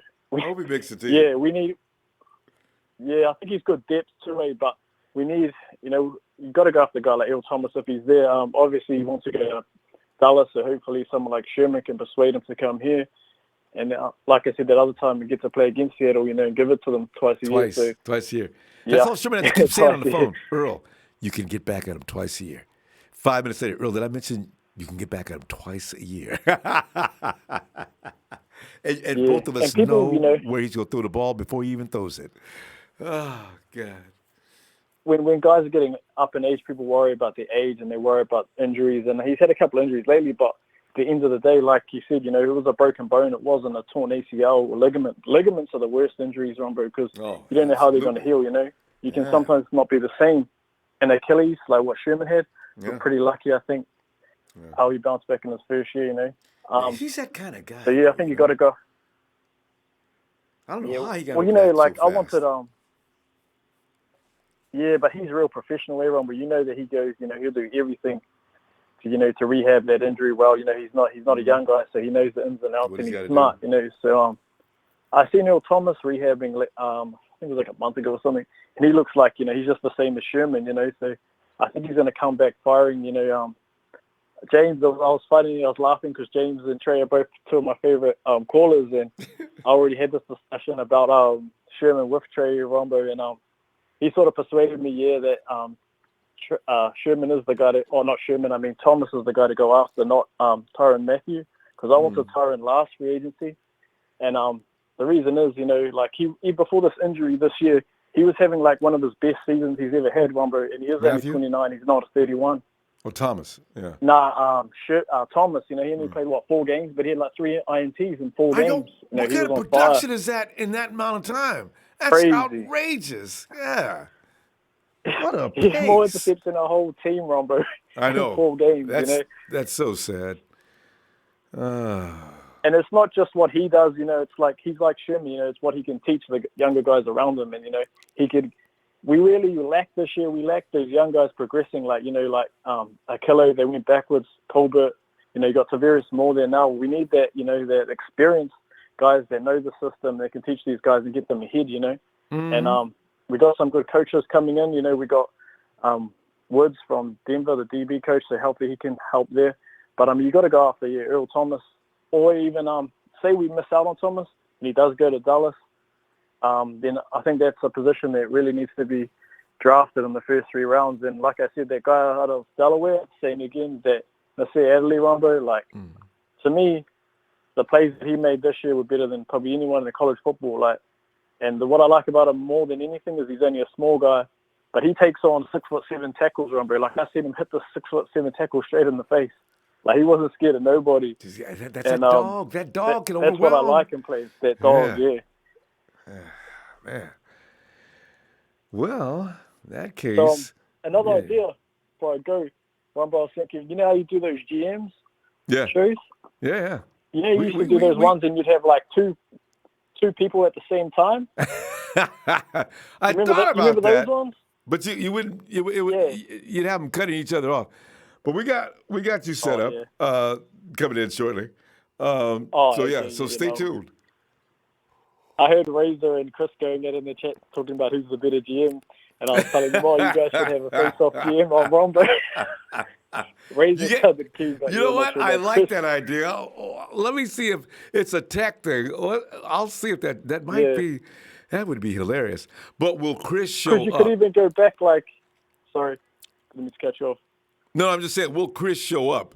Because, Chris writes in caps, but I wonder if, Chris, if we bring you on versus Razor, will you accept the challenge? See, that's the thing. Because Razor will. Yeah. Because the funny thing, too, would be to go back, a post-show a year later after the season, and then you can review, who was the better GM, or something like that. But, yeah, that's cool. Yeah, we should do that anyway, actually. Review whoever had the most right. I agree. Lee, all right, Lee, I see you Sunday, huh? If you got some time. See, thanks, Ronbo. Shout out to the Empire and everybody. Thank you. Hey, you, Lee. Have a good night. Hey, Lee, and appreciate you not fighting with Sheik tonight. You guys seems like you've had a little more better tonight. Okay, good. No? Okay, they're still okay. Listen, I wish you guys would learn to like each other a little bit. Thank you. All right, Lee. See you Sunday. Oh, God. And there's Salvador Brabisca. It's 2017 expectations. Yeah, I know, right? People still crying about Lattimore, Hooker. Reality, Thomas. Expectations for 2018, James. Fitzpatrick. Reality, McGlinchey. Hey, Sal, were you a Minka Fitzpatrick fan?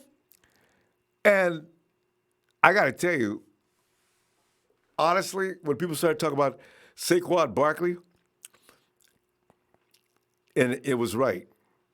Saquon Barkley, we made Brady look awesome, but Saquon is just, he's gonna own the league from this point on. Every time I watch him, I'm not a Giant fan, of course, but I'm watching him. I say, oh, Saquon, say gone. And sure, I said, that boy, man, got them 50-inch thighs, man. So anyway, and Deshaun Page says, hey, what up, Niners? Need to keep Dakota Watson. I agree with that. I like Watson. He got a lot of injuries last year, though, didn't he? He came off an injury and went right back into an injury, but he had 2 sacks before he left. Caviar, 42, inside music. 42nd side music. He said, that would be great. Looking to reunite with Sherman. Next year, I'm telling y'all, bang, hashtag bang bang Niner gang early. Roger Filaneta. He said, hey, the way Thomas flipped the Seahawks off means that he's coming to Santa Clara. He might want to. Sherman's going to have to talk him up quick, though, and let him know, listen, I know what you're thinking, man. His team is, Earl,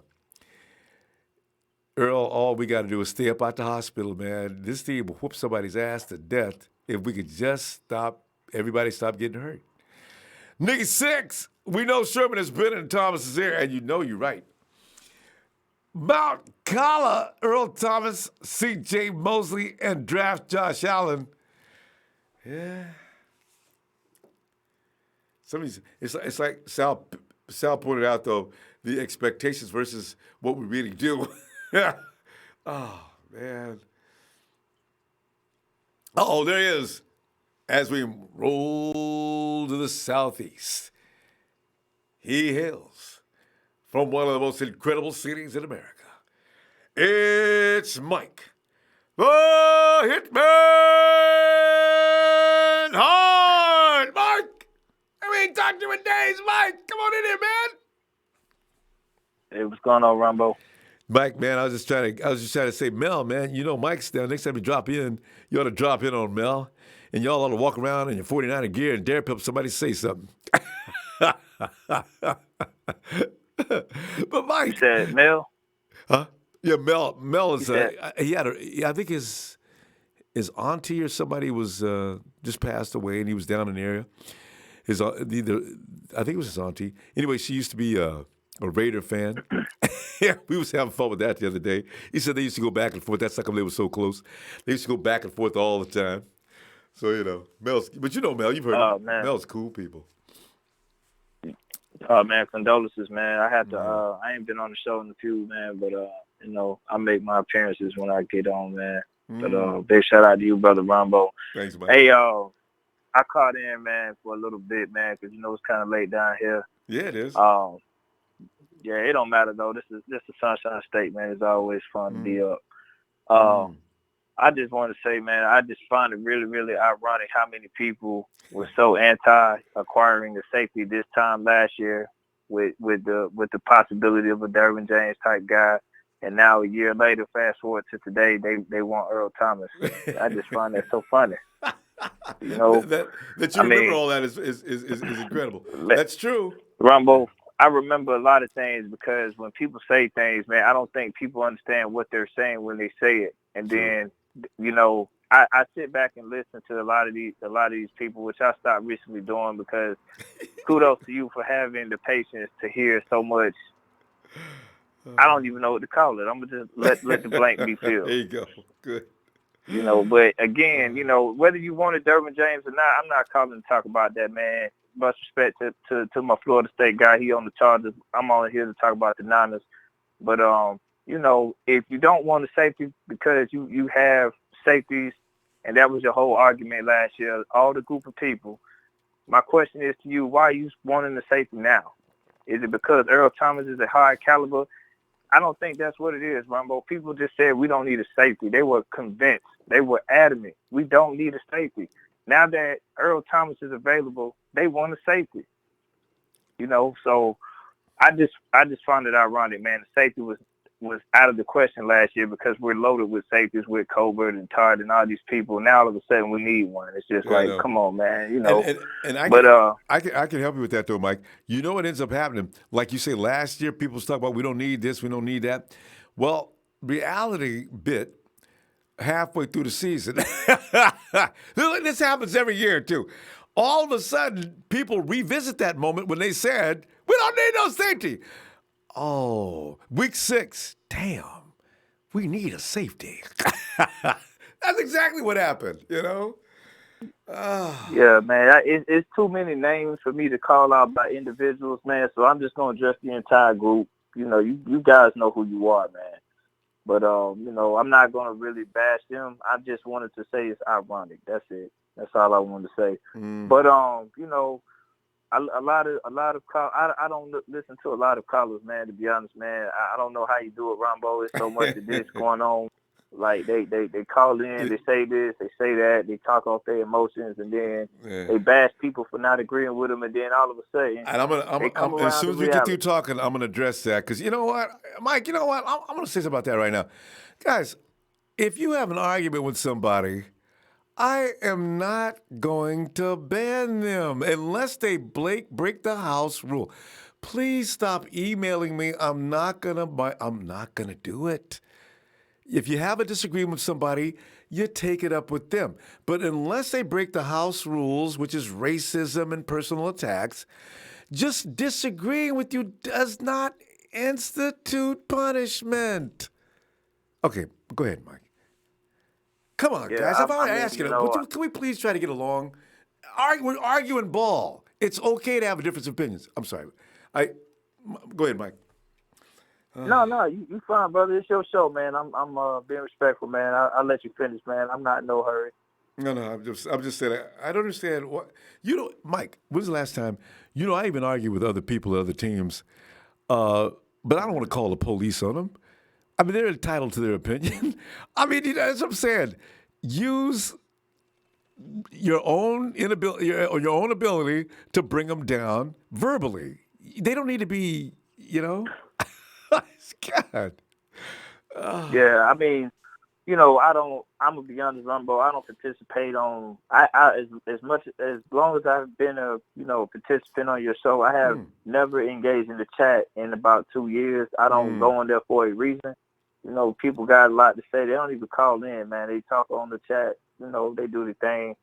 I don't acknowledge ignorance, man, at that level. You know, and I think I will say, you know, I think when you're talking about people on the show being respectful, you know, of views and able to have mature conversations despite the views. Right. I don't know all the details, but I will say, man, there are individuals who do make personal attacks, and you know they say things that are beyond, you know, like you said, the rules. So I can't sit here and say I'm an active participant in those conversations, but I'm aware that there are individuals who do cross lines and defend what they say in racial views or whatever the case may be. But, you know, hopefully, man, that ceased, because when this show first started out, man, there was an integrity about the show. And then if people bring that type of energy, you know, the more people that come on, man, it creates a division with the people that have that integrity originally. So hopefully, you know, we keep that level. That's the goal.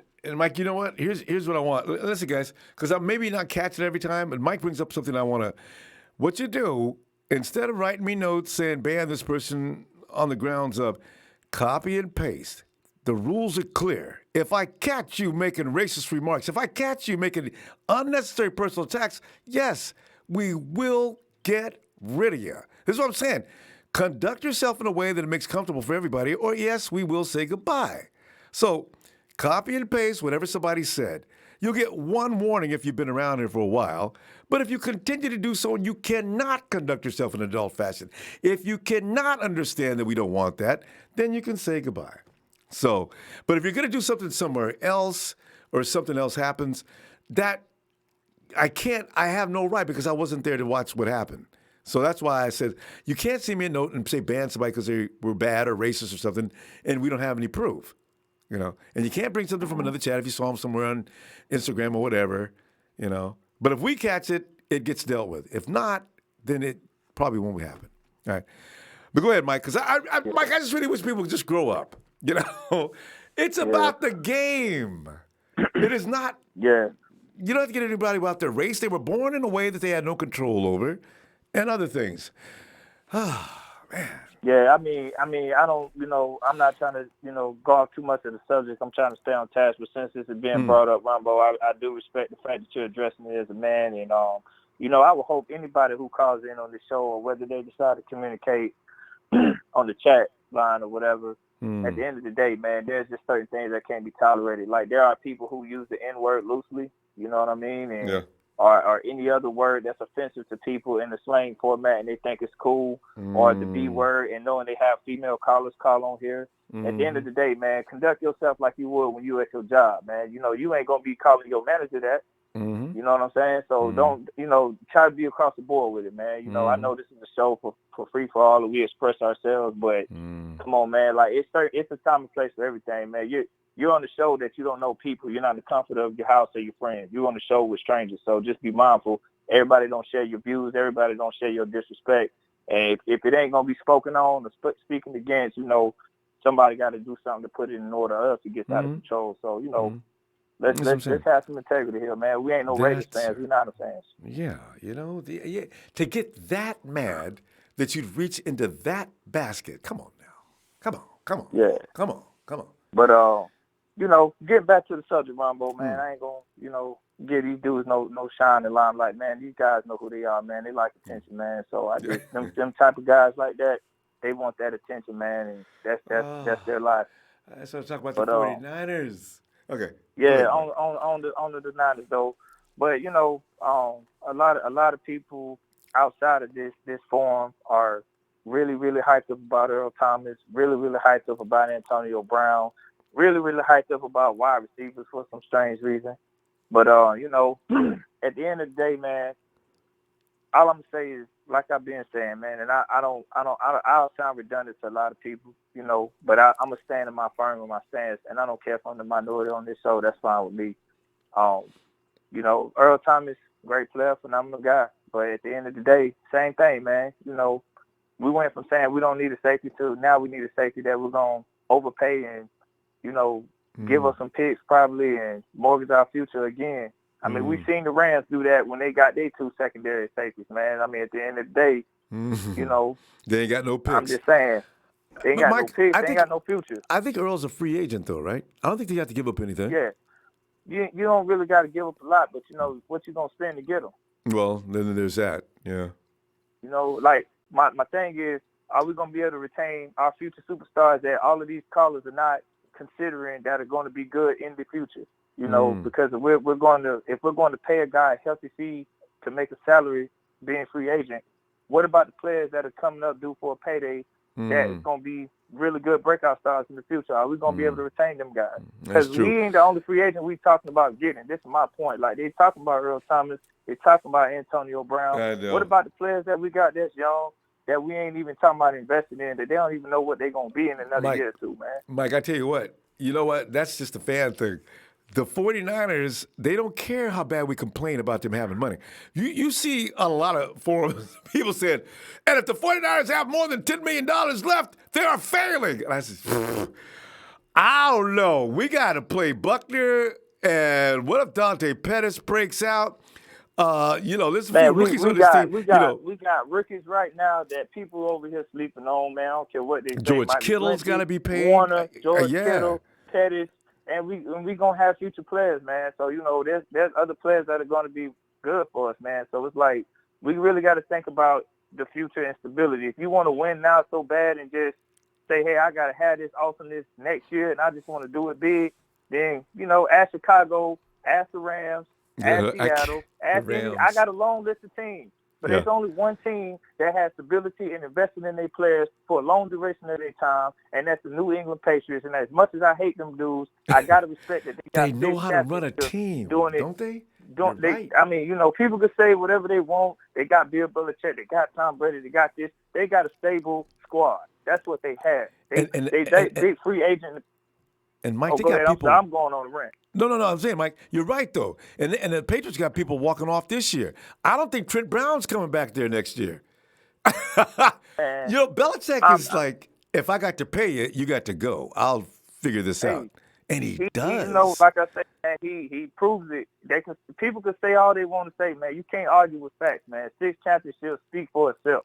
They let Chandler Jones. They let Chandler Jones go. They let Randy Moss go. How many big brand names have they let go and still? And what's that linebacker? What's that linebacker too?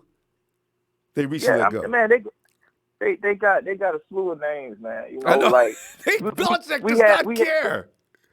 Man, remember some of these same people, man, was talking about they wanted Josh Gordon so bad. They seem to win a Super Bowl without him.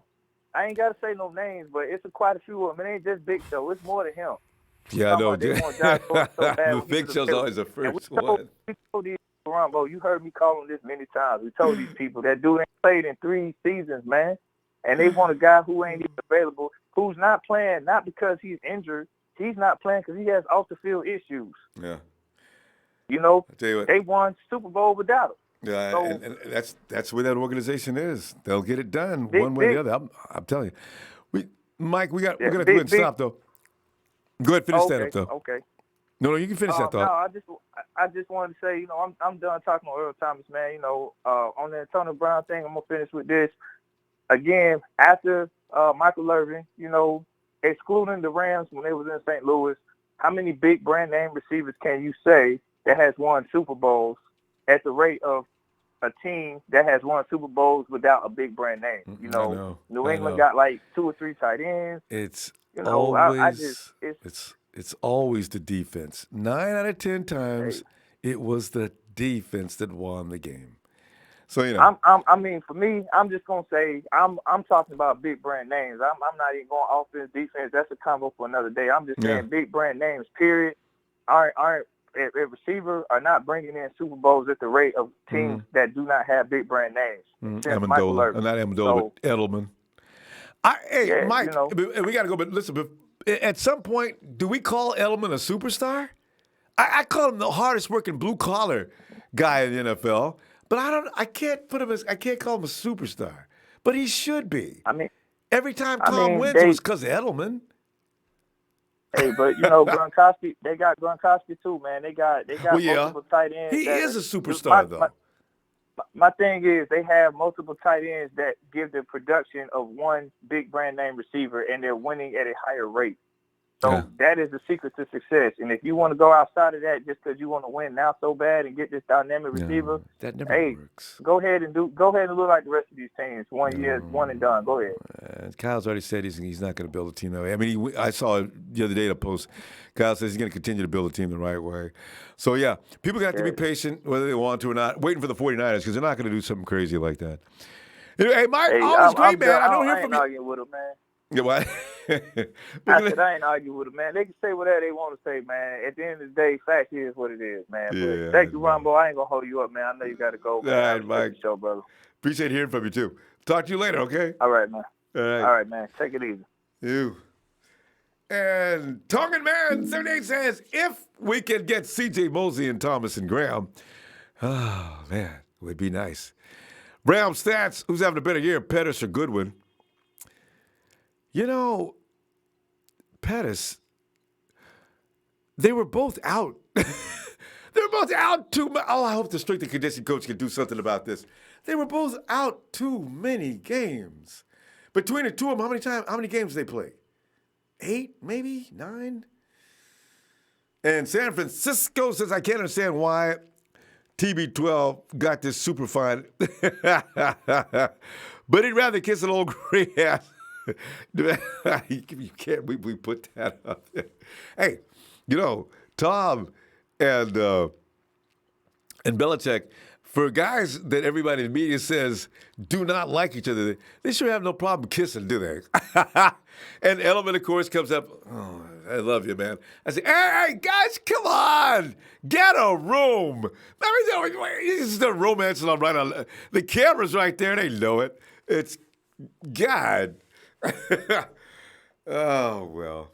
But anyway, are we done? I thought we had Demetrius here. All right. Fam, listen, let me reiterate, guys. Guys, come on, man. I love y'all. But I can't be taking sides in these personal arguments, okay? You want this guy thrown out, this guy wants this guy thrown out, this guy wants this guy thrown out. The house rules have to be breaking, guys. If a person comes in and conducts themselves according to the house rule, I'm not going to throw them out, okay? And I really wish, as 49er fans, as long as some of us have been knowing each other, can we stop it? Find a way to get along. It's more pleasant to go ahead and try to get along than fighting with each other all the time, especially serious fights. If you're talking ball and fighting, yeah, that's what I'm talking about. Fight your point. But as far as the hate goes, my Lord, stop. Ernest Vasquez says, debate is a healthy thing. You should be able to disagree with someone without being hateful or disrespectful. Thank you, Ernest. Now, guys, reach down deep and find that. And that's what you should do. Hell, lots of people disagree with each other on points of view, especially when it comes to ball. Ah, God. Anyway, hey, hopefully Sunday you put a Band-Aid on it, stop it, and talk ball, and I'll see you Sunday. And God knows what's going to happen between then and this. That's the way it is now this time of year. If you do nothing else, do one. It'll make you relax. Niner! I guess I didn't need that anyway. It was yelling. It was killing my ears too. Let me do this so I can do it right. Niner!